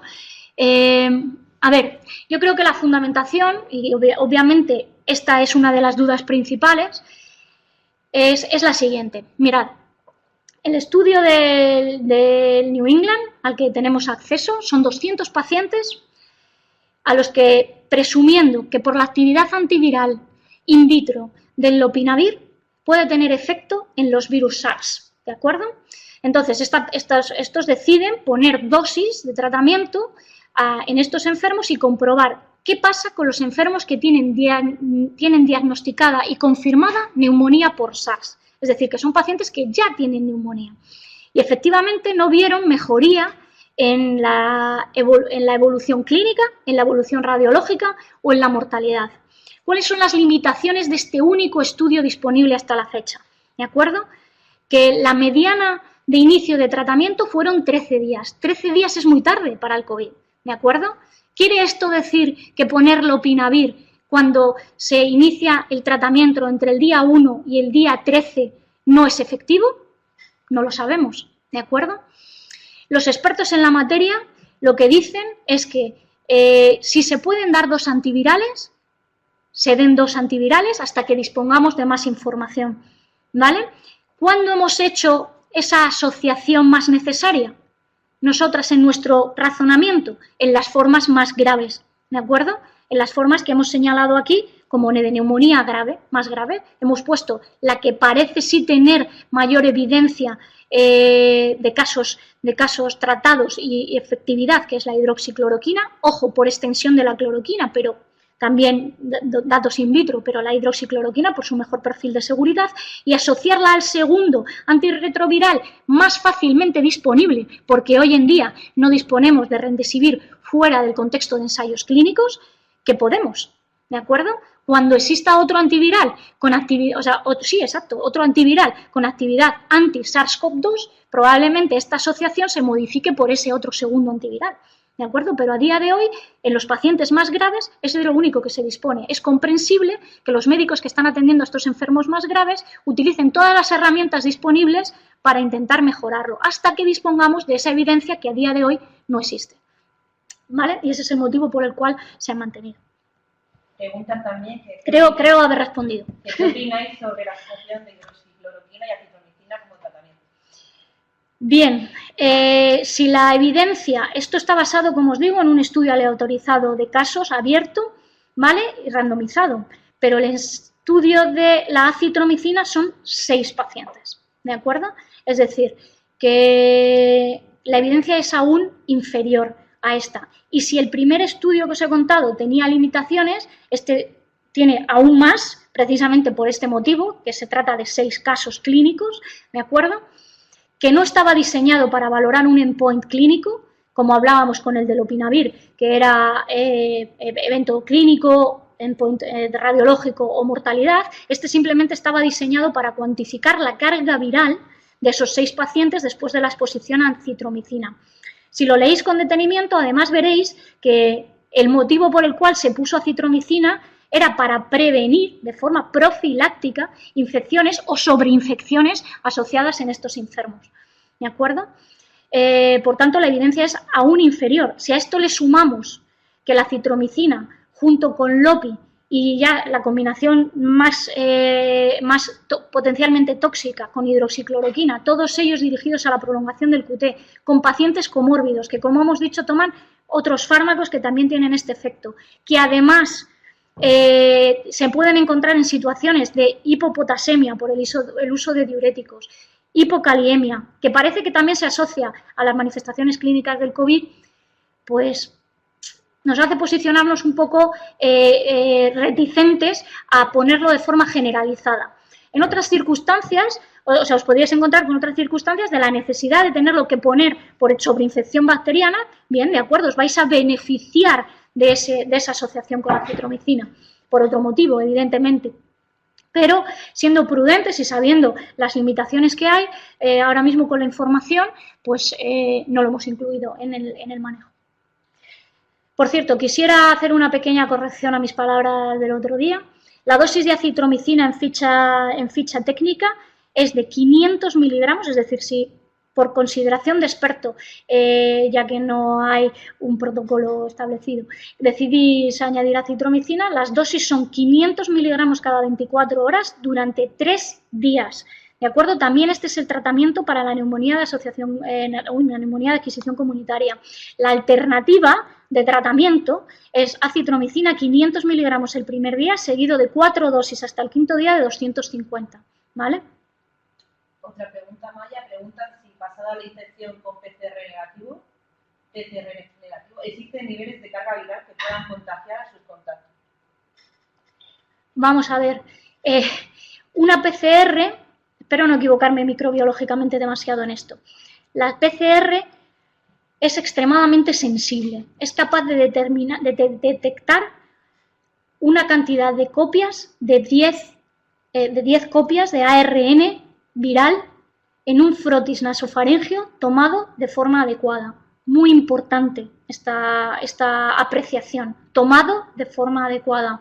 Esto quiere decir que si esto es así, y a lo mejor hay algún microbiólogo en la sala que pueda darle más precisión a mis palabras, quiere decir que una prueba negativa sería aquella que tendría una carga viral inferior entre 10 y 30 copias, probablemente. Si esas 10 o 30 copias son infectivas, es improbable. Sería, yo creo, diría posible, porque no hay nada imposible, pero es improbable. De hecho, las recomendaciones de experto lo que dicen es que si la PCR es negativa, es enfermo al alta, es decir, si por cualquier motivo tú tuvieras la capacidad de realizar una PCR bien al alta o bien en el evolutivo mediante el seguimiento ambulatorio, una PCR negativa, indicaría la liberación del aislamiento de los 14 días, de la cuarentena de los 14 días. ¿Vale?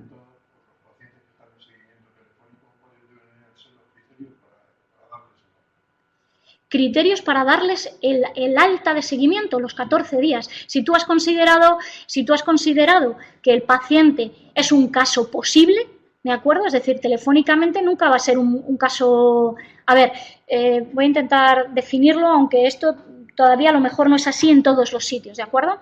Si tú haces el seguimiento telefónico y no se ha realizado una PCR, ¿vale? Que habrá algunos casos en los que sí que tengáis disponibilidad de ese PCR, ese centro coordinador que va a decir que se puede realizar la PCR, se va a hacer, casos vulnerables, etcétera, etcétera, o de sospecha de mala o posibilidad de evolución, y no disponéis de esa PCR, nunca vais a poder hablar de un caso confirmado, ¿de acuerdo? Es decir, estamos hablando de un caso posible y lo vais a manejar en términos de aislamiento exactamente igual, 14 días. Y manteniéndolo asintomático, es decir, que se hayan cumplido los 14 días y que se encuentre asintomático. Habitualmente, como estos son los casos leves y la mediana de resolución de los síntomas para los casos leves es 2 semanas, para cuando llegue el 14º día, ese paciente debiera estar perfectamente asintomático. Y ese momento, el 14º día, es el que vais a interrumpir el seguimiento telefónico y lo vais a dar de alta. Claro, es decir, se tienen que haber cumplido que el paciente ya no tenga síntomas, que probabilísticamente eso va a haber acontecido en esos 14 días que ha estado en aislamiento. Lo que pasa es que la certeza diagnóstica nunca, salvo que tengas una PCR, nunca va a pasar de posible en un contacto, en un diagnóstico telefónico, porque desde ayer los casos se clasifican en casos confirmados, PCR positiva, casos probables, para eso tienes que tener no solamente clínica, sino radiología positiva. Entiendo que telefónicamente no vas a disponer de radiología, por lo tanto tampoco estaría en ese criterio, y luego por casos posibles, es decir, presumes que por contacto íntimo con un caso, por situación epidemiológica, por clínica de infección respiratoria aguda, hoy en día es un COVID, y ese también desde ayer son 14 días y asintomático.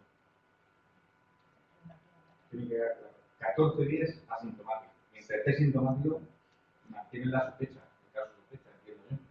Sí, asintomático y mantienen los 14 días. Claro. Y entonces demuestras que ya ha pasado esa cuarentena. Claro, si tú te vas a quedar asintomático, si es un caso leve que evoluciona bien, te vas a quedar asintomático al 5º día. Pues para cuando llegue el 14 vas a estar asintomático. ¿Vale? Será excepcional la situación en la que un caso leve, habiendo llegado al 14º día, tenga síntomas. Sería excepcional. No, no, no, no. 15 días máximo, solamente. No. Desde el alta hospitalaria, 15 días. O desde el inicio de los síntomas, 15 días y estando asintomático.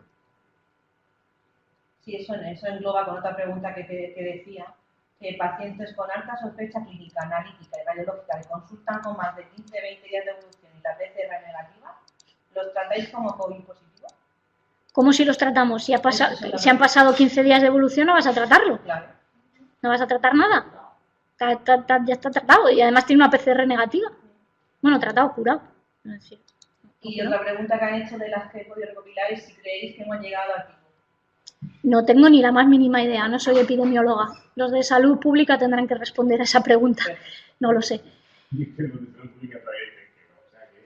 Bien, me dicen por aquí otros conocedores del tema que todavía no tenemos confirmación de salud pública de que se haya llegado al pico. ¿De acuerdo? Yo no puedo responder a esa pregunta. Y ya las preguntas que tengan por ahí. Madre mía, es que me han desaparecido. No sé lo que ha hecho, pero... Estas son las que he anotado yo conforme estaba. A la derecha del todo cambia el perfil de visión. Aquí, Tercero. el tercero. Oh my gosh. Tampoco. No. O sea, no están las preguntas. Me han desaparecido todas las preguntas. Prueba el segundo. No, pero yo creo que han desaparecido. Ahí están. Un momento. Voy a- 14-21 días de cuarentena. 14 días de cuarentena. 14 días de cuarentena publicado ayer por el Ministerio. A ver, perdonadme, es que no sé lo que está pasando. Pues sí, porque se veía. Estaba maximizado. Sí, pero no Sí, pero han desaparecido las preguntas.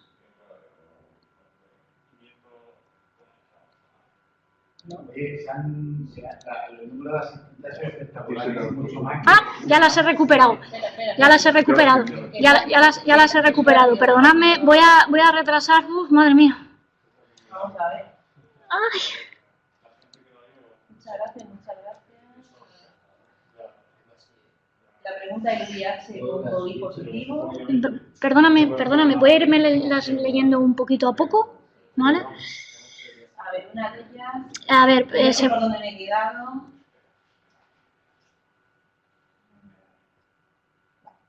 no, mira, esta a mí me parece muy interesante. Es verdad que he de decir que no tengo tanto estudio en el tema de las gestantes, pero las publicaciones que he podido leer al respecto, pregunta Isabel Ñíguez sobre las gestantes, dice, tienen cambios fisiológicos en analíticas, electro, menor capacidad pulmonar, etcétera, cambios fisiológicos asociados al embarazo.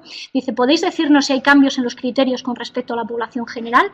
Mira, puedo decirte de las cosas que conozco, dos muy importantes, o a mi criterio muy importantes. La primera, que los pocos casos de los que hay descripción en embarazadas que salieron en la primera jornada de publicaciones y también esta semana pasada en el Lancet, los casos clínicos, la propia embarazada se comporta exactamente igual que el resto de pacientes COVID y la grandísima mayoría de ellas lo hacen en manifestaciones leves de la enfermedad. Sin embargo, se relaciona, y aunque no se ha podido demostrar todavía que exista transmisión vertical de forma fehaciente, es decir, que los líquidos, el líquido amniótico, la sangre del cordón, la placenta y demás puedan tener virus y que exista como tal una transmisión vertical, es más probable que los niños que han desarrollado la infección después de haber nacido lo hayan hecho por contacto directo, por contigüidad por la madre, ¿no?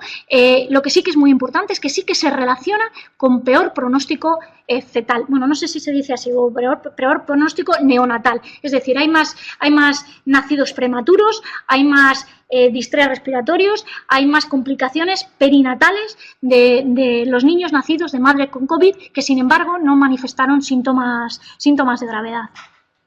Vale, dice, ¿alguien tiene un paciente HIV que se haya infectado COVID positivo? Pues bueno, esta también es muy interesante. Mira, es un hecho de debate en nuestro grupo de infectología porque de momento, o sea, yo tengo conocimiento de un paciente que ha debutado con HIV habiéndolo hecho después de pedirle una serología porque tenía un COVID, pero creo que no tenemos ninguno HIV positivo ya conocido y en tratamiento que haya desarrollado la infección. Esto hace que hayan surgido propuestas por parte de GESIDA y de la Sociedad Española de Medicina Infecciosa y de Enfermedades Infecciosas y de Microbiología para estudiar la posibilidad de que otros fármacos antivirales de los que se utilizan en el HIV puedan tener efecto profiláctico, iba a decir preemptive o preexposición incluso, o que les esté generando un efecto protector, pero no sabemos más. Ahí están reclutando personal para exponerlos, no solamente para exponerlos a trubada y ver si eso disminuye el riesgo de adquisición de la enfermedad. En fin, veremos, conoceremos.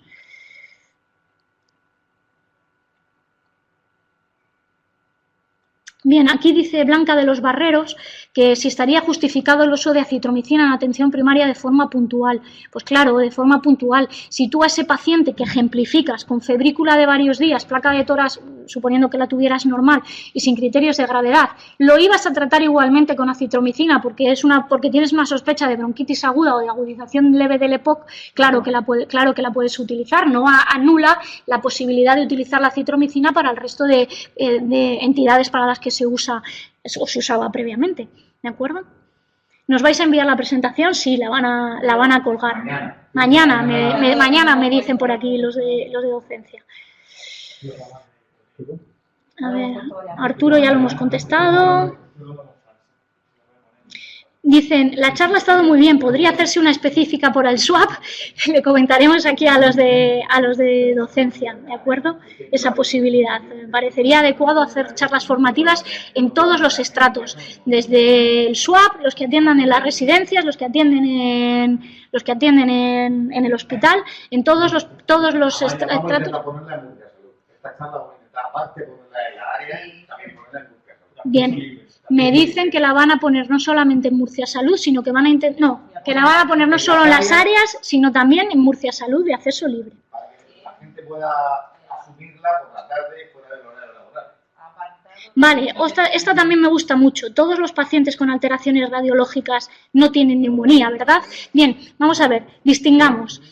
Alteraciones radiológicas, como habéis podido ver, tienen casi todos los enfermos. En las series chinas con TAC, bueno, decir todos en medicina ya sabéis que no se puede decir, ¿de acuerdo? Pero los pacientes graves, el 97% tenían alteraciones radiológicas con el escáner. Este es el motivo por el cual incluso el paciente que lleva urgencias no le hacían la PCR, le hacían un escáner para conocer directamente el grado de afectación y el diagnóstico, ¿de acuerdo? Porque, y esto también está incluido en las recomendaciones de la SERAM, de la Sociedad Española de Radiología, de Emergencias de Radiología, que el TAC podría utilizarse como criterio diagnóstico de la enfermedad, sobre todo en los casos en los que pudiera haber diagnósticos dudosos, ¿de acuerdo? Es decir, fijaos si tienen alteraciones radiológicas, la grandísima mayoría y los graves casi todos, pero la neumonía en la placa simple a veces es difícil de apreciar, es aproximadamente un 50% en un caso leve moderado, es decir, podréis tener la mitad que sí, la mitad que no.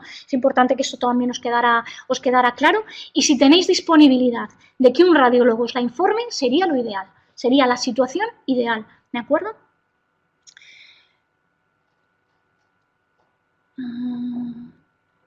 Vale, Salomé dice que si sale positivo, ¿qué tratamiento se plantea? Bien, esta pregunta también nos la hicieron el otro día. Yo creo que dependerá del experto, ¿de acuerdo? Tendríais que consultar al experto, ¿de acuerdo? De infecciosas HIV de vuestro centro que tomara la decisión, porque ahí van a concurrir o pueden concurrir otros diagnósticos diferenciales con el patrón radiológico, sobre todo si no está diagnosticado previamente, pueden existir dificultades, las interacciones medicamentosas van a jugar un papel, probablemente, y bueno, vamos a ver, el lopirrito es un inhibidor de la proteasa, de hecho sería la elección para iniciar un paciente del que no dispones de más información respecto al test de resistencias y quieres empezar un diagnóstico precoz. Es verdad que no es el que utilizaríamos o no es la estrategia que utilizaríamos hoy en día, pero la podrías utilizar perfectamente asociado a un no análogo, a los no análogos, vamos. Perdón, a los análogos de los nucleósidos. Dice, cuando se da por curado un paciente dado de alta del hospital, ¿se hace PCR? No, ya hemos dicho que no es estrictamente necesario. Si hay disponibilidad de la técnica, pues se podría hacer, pero no es estrictamente necesario. A ver si leo JR, que es muy largo. JR da la idea. Contempla la posibilidad de utilizar tratamientos de choque.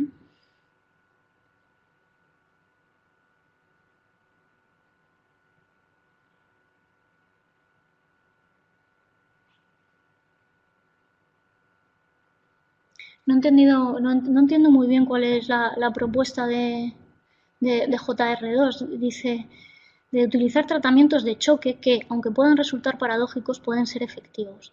Deben dirigirse a aquellos pacientes con larga evolución, con pródromos de SARS. Ah, dices ya estando malos. Ah, vale, con situación pre-SARS, digamos, o de alguna manera. Claro, sí, yo no digo que no se pueda, claro. Que ya casi se hace por protocolo, sí, claro, desde luego en algunos sitios, especialmente si no dispones de inhibidor de la interleuquina 6, claro. Sí, yo no digo que no, en absoluto. Y es una de las propuestas que está utilizando todo el mundo. Hablábamos de las que, insisto, faltan evidencias. No tenéis que perder de vista que hoy en día no existe el tratamiento para el SARS-CoV-2, no existe. Lo que se están utilizando son reposicionamientos terapéuticos de fármacos que se utilizan para otras cosas en los que se presume que tienen actividad para el SARS-CoV-2. ¿De acuerdo? Entonces, esas propuestas que están basadas en la fisiopatología de la tormenta citocínica tendrán su hueco, evidentemente. Y para eso haces el seguimiento del perfil analítico del COVID, para poder identificar a esos pacientes que se te están descontrolando, que a lo mejor no tienen todavía el SARS instaurado, o no cumplen todos los criterios de SARS, porque presuntamente cuando llegan a esa situación de elevación de ferritinas, de interleuquina 6, esa tos espasmódica de la que hablas, esa profunda desaturación, es que ya tiene un SARS, ¿de acuerdo? Y a ese, claro, no tienes de nada, pues que le vas a poner esteroides, pero eso forma parte del manejo que utilizan los de la UCI, ¿no? No vais a tener que ver en esa situación, espero. Ay... Esta ya la hemos contestado.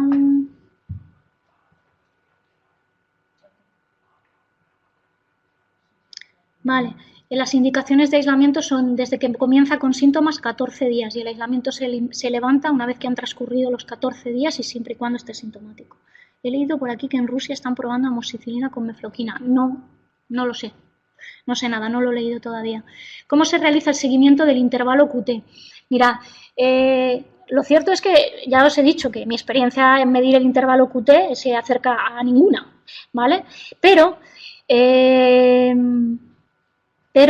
tenéis varias herramientas, o tenemos varias herramientas. La primera es que con frecuencia las máquinas de electro que tenemos en el hospital te hacen un análisis directo del intervalo QT corregido, es decir, que no tienes que andarlas midiendo. Te pone frecuencia cardíaca, intervalo PR, QT corregido, que es ese en el que os tenéis que fijar.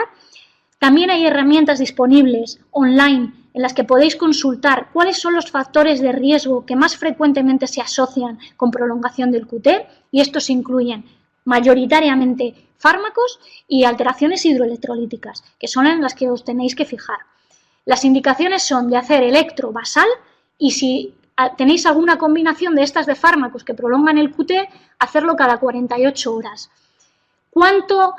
¿Qué QT es el máximo que puedo tolerar? Algunos protocolos dicen 470, 450, otros son más permisivos hasta 500. Yo creo que si veis que vuestro intervalo QT se os está prolongando, lo deberíais consultar con cardiología, pero la actitud inmediata es suspender las drogas, ¿de acuerdo? Suspender las drogas, seguid monitorizando el electro y hasta que este se normalice. Eso habitualmente acontece antes de las 48, o sea, en las 48 siguientes horas después de haber eliminado la asociación tóxica. Pero en realidad esto no es tan frecuente que suceda, ¿vale? ¿Hay protocolos específicos para atención primaria? Sí, hay un protocolo, protocolo específico es que sí, que va a salir un documento dirigido, sí, ya está colgado, entiendo, para atención primaria.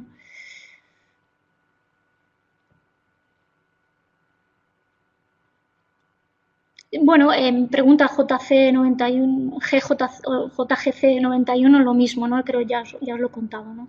Cómo monitorizar el intervalo QT.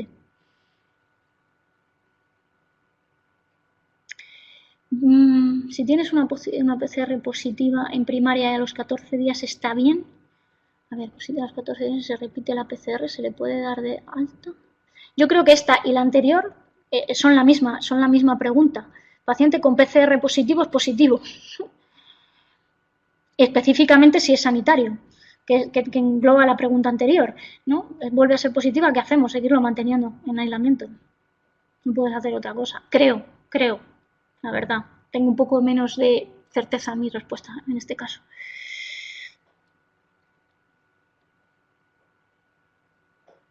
Sí, mucho sobre los 14 días.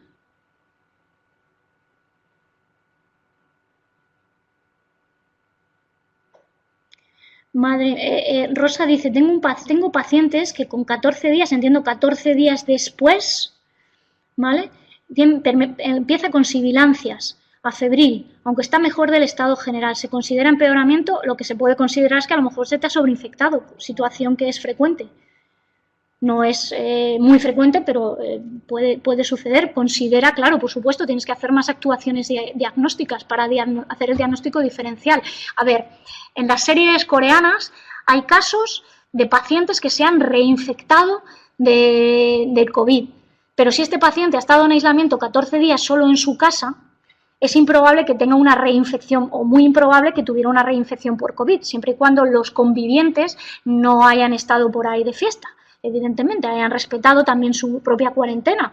Entonces, ya no solamente es una situación infrecuente clínica, hasta la fecha descrita de forma muy infrecuente, sino que además sería poco probable que esto sucediera si se están respetando las medidas de cuarentena y los convivientes también las están respetando. Es decir, que la reinfección por COVID, digamos que quedaría descartada en la grandísima mayoría de los casos.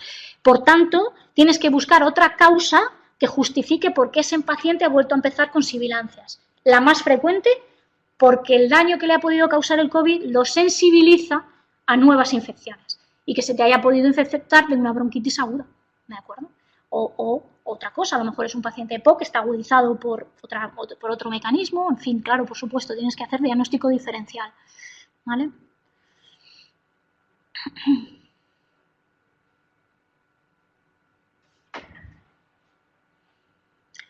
Son preguntas, estas preguntas de epidemiología me resultan un poquito más complejas, porque no están definidos todos estos, o en lo que yo he leído no están tan bien definidos todos estos escenarios. Yo creo que el que pregunta por cuerpos especiales o fuerzas de seguridad y por profesionales, entiendo que cuanta más certeza haya de que no es contagioso, mejor.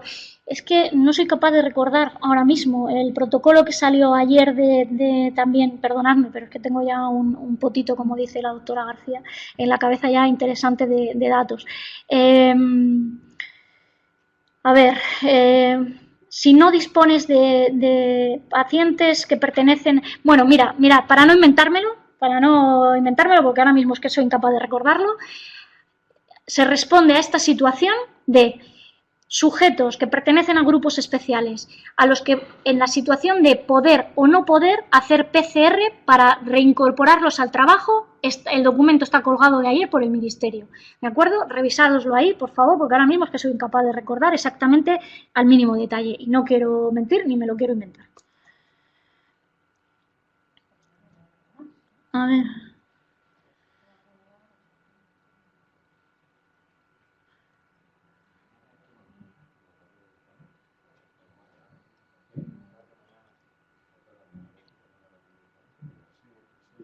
Sí, es verdad, JGC91, que es también muy activo, dice la posibilidad del efecto protector de los ARA2, efectivamente. Se maneja como también hipótesis fisiopatológica. Lo que puedo decir es que hasta la fecha, donde se ha comparado la mortalidad en los pacientes que estaban expuestos a IECAS o ARA2, no existen diferencias. Por eso las sociedades de cardiología de momento no han retirado, estos fármacos. Es más, se piensa que puede tener un efecto, no solo un efecto no solo que exista un efecto deleterio, sino que tenga un efecto beneficioso a través de los niveles de angiotensina 2. Sí, así que parece probable, al igual que otras hipótesis, ¿no?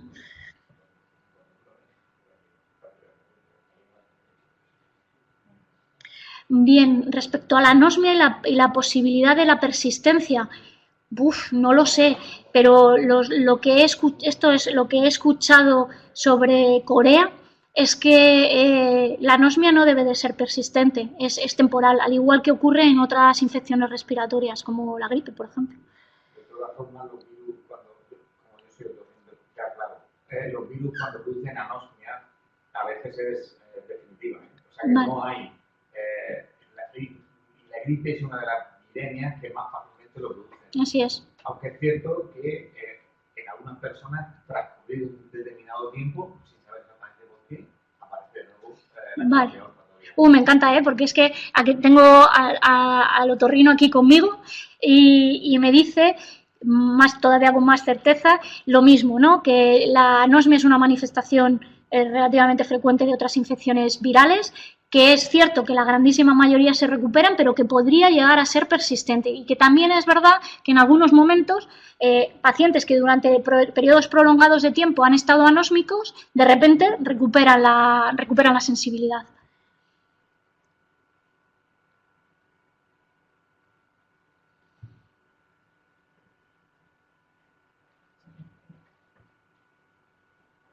José María Pastor Griñán da otra hipótesis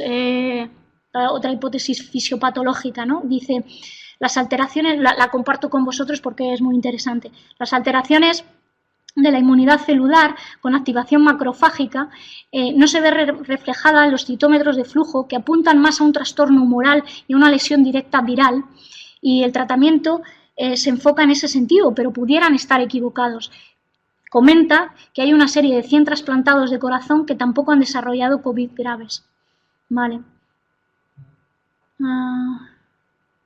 Bien, dice JR2, dice, ¿por qué los niños inmunodeprimidos no son los primeros en desarrollar el SARS?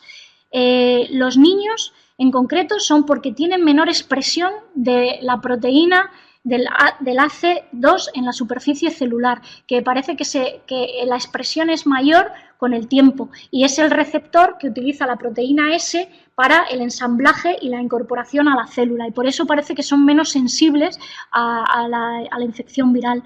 Y luego hay un problema relacionado claramente con la inmunosenescencia, es decir, el problema por el cual, o el motivo por el cual estos enfermos añosos mueren más es por la inmunosenescencia, es decir, que tienen sistemas inmunológicos menos equilibrados, si quieres decirlo, más gastados, más desgastados y menos equilibrados que el de los pacientes jóvenes, y producen esas respuestas o esas hiperrespuestas, ¿no? Dice, porque la inmunomadurez y la inmunodepresión permite la colonización del virus a la velocidad del rayo. Y dice que atravesando los pulmones, dice, pues ¿por qué? Bueno, creo que una de las respuestas por las cuales explican que los niños son menos sensibles es esta que te he dado.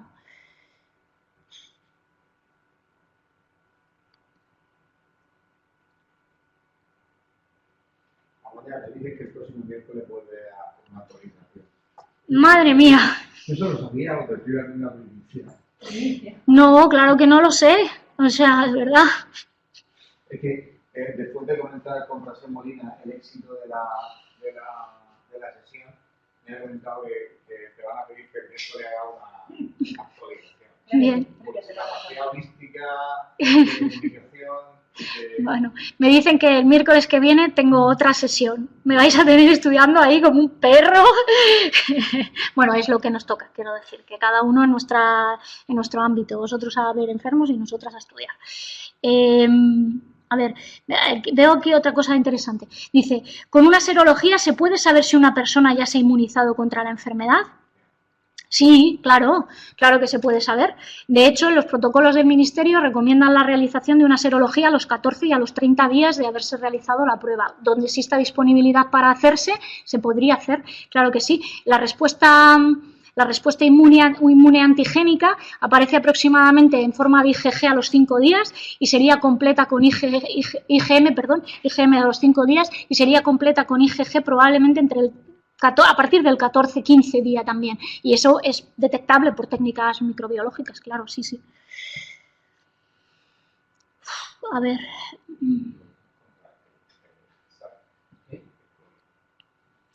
Bien, dice, ¿se prefiere un corticoide inhalado sobre otro en caso posible? No, vamos a ver, en el caso posible que no tenga tratamiento específico con lopinavir, podrías utilizar un corticoide, cualquiera de ellos. La especificación que he puesto en la charla es para aquellos tratamientos que están en tratamiento, para aquellos pacientes que están en tratamiento con lopirrito.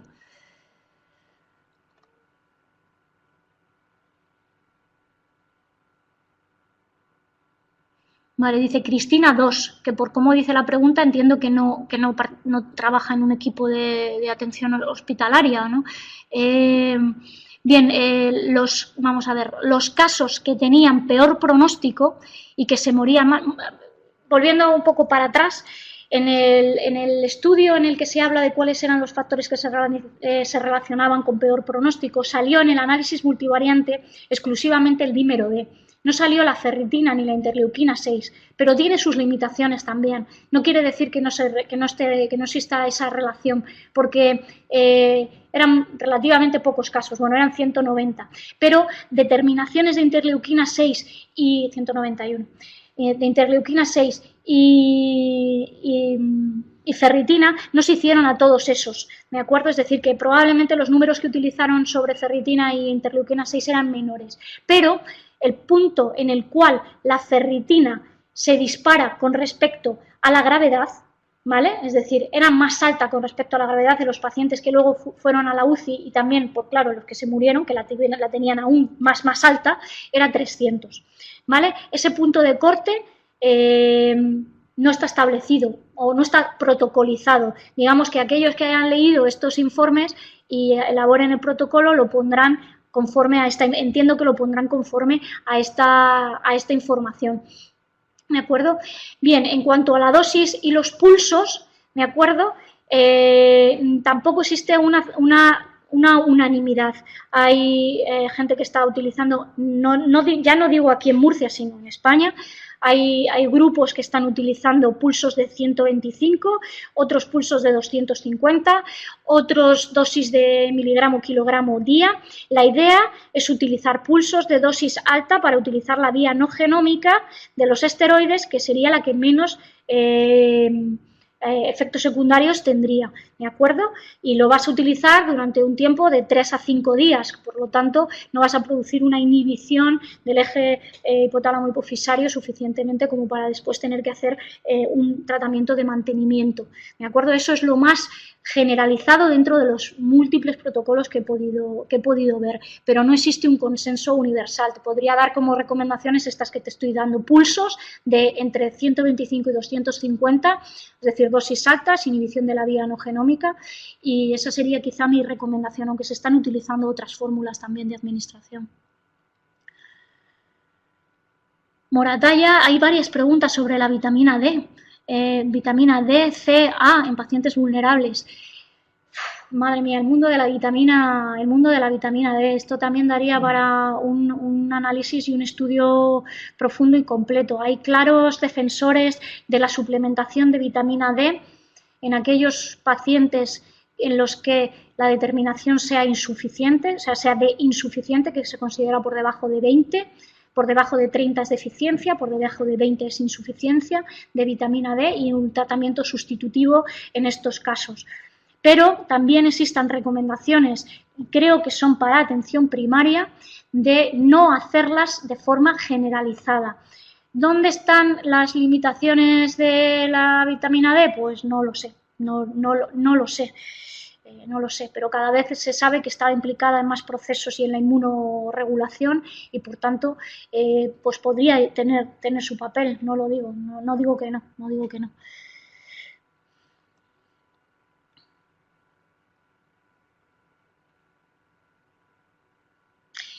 Quiero decir otra cosa respecto, porque sigo reflexionando sobre lo de las vitaminas.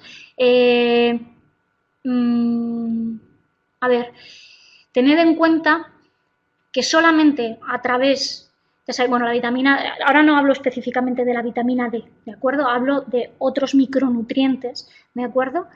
el hecho de que solamente, o sea, no descuidéis, lo que quiero decir, perdonadme a los de atención primaria, que deberíais estar focalizados en las funciones preventivas, ¿de acuerdo? O al menos así yo lo entiendo también.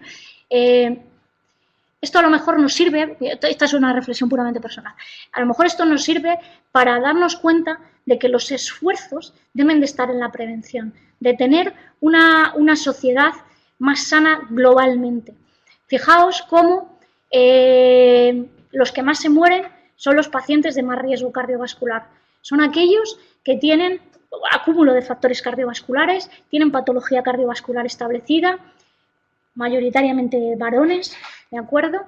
Y que lo importante que es dirigir los esfuerzos a las actividades preventivas, a la nutrición, al control del peso y al ejercicio físico, ¿de acuerdo? Dentro de los aspectos nutricionales, sabed que cuando uno lleva una nutrición adecuada, esos micronutrientes que están íntimamente relacionados con la funcionalidad de un montón de enzimas, de un montón de sistemas que luego se pueden ver involucrados en estas situaciones, van a estar mejor. Es decir, ¿eso quiere decir que hay que suplementarlos, como sugerís? Probablemente no. Quiere decir que hay que estar bien nutrido, ¿de acuerdo?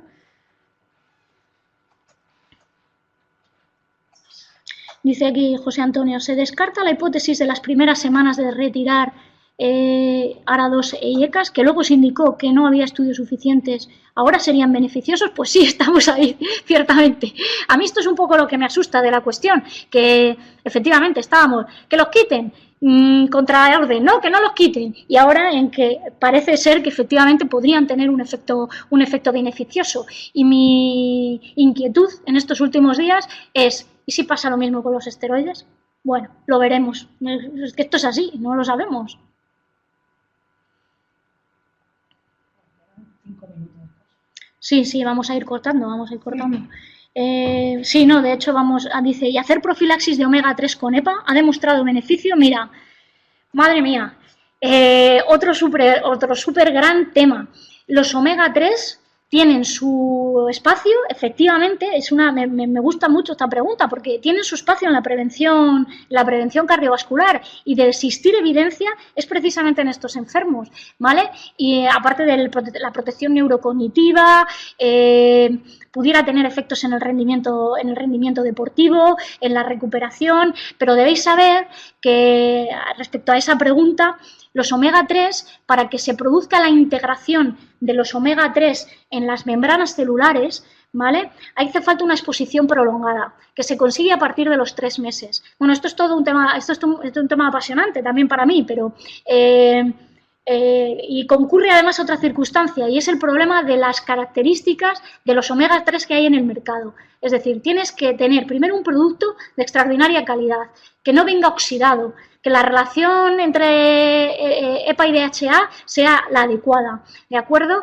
Que la exposición a los omega 3 sea prolongada en el tiempo para conseguir los efectos protectores, ¿de acuerdo? Y claro, ¿cuándo vas a empezar a tomar los omega 3 para que te proteja de la pandemia de hoy? Pues empiezas hoy, hasta dentro de mínimo 3 meses, en fin, que es complicado. Me gusta mucho la propuesta, pero la veo complicada. Y luego, sin embargo, tienes algunas opciones, volviendo a los temas preventivos nutricionales, que te pueden suplementar, ¿de acuerdo? De omega 3. Es decir, pensad que en la dieta...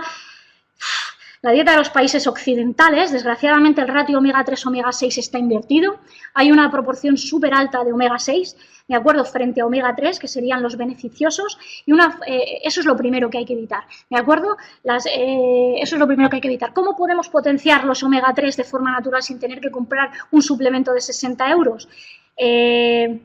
Pescados azules, grasos, como el salmón, por ejemplo, son ricos en omega 3, las nueces, los aceites vegetales que son de lino, por ejemplo, el aceite de lino, y podemos obtener esas fuentes de forma natural, ¿vale?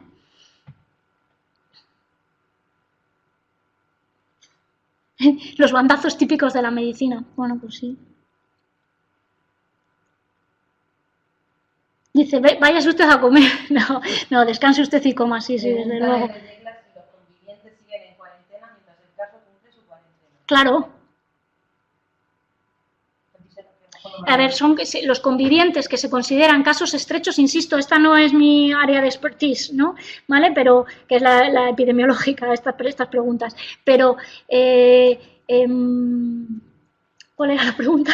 Que si los convivientes siguen en cuarentena mientras el caso cumple su cuarentena.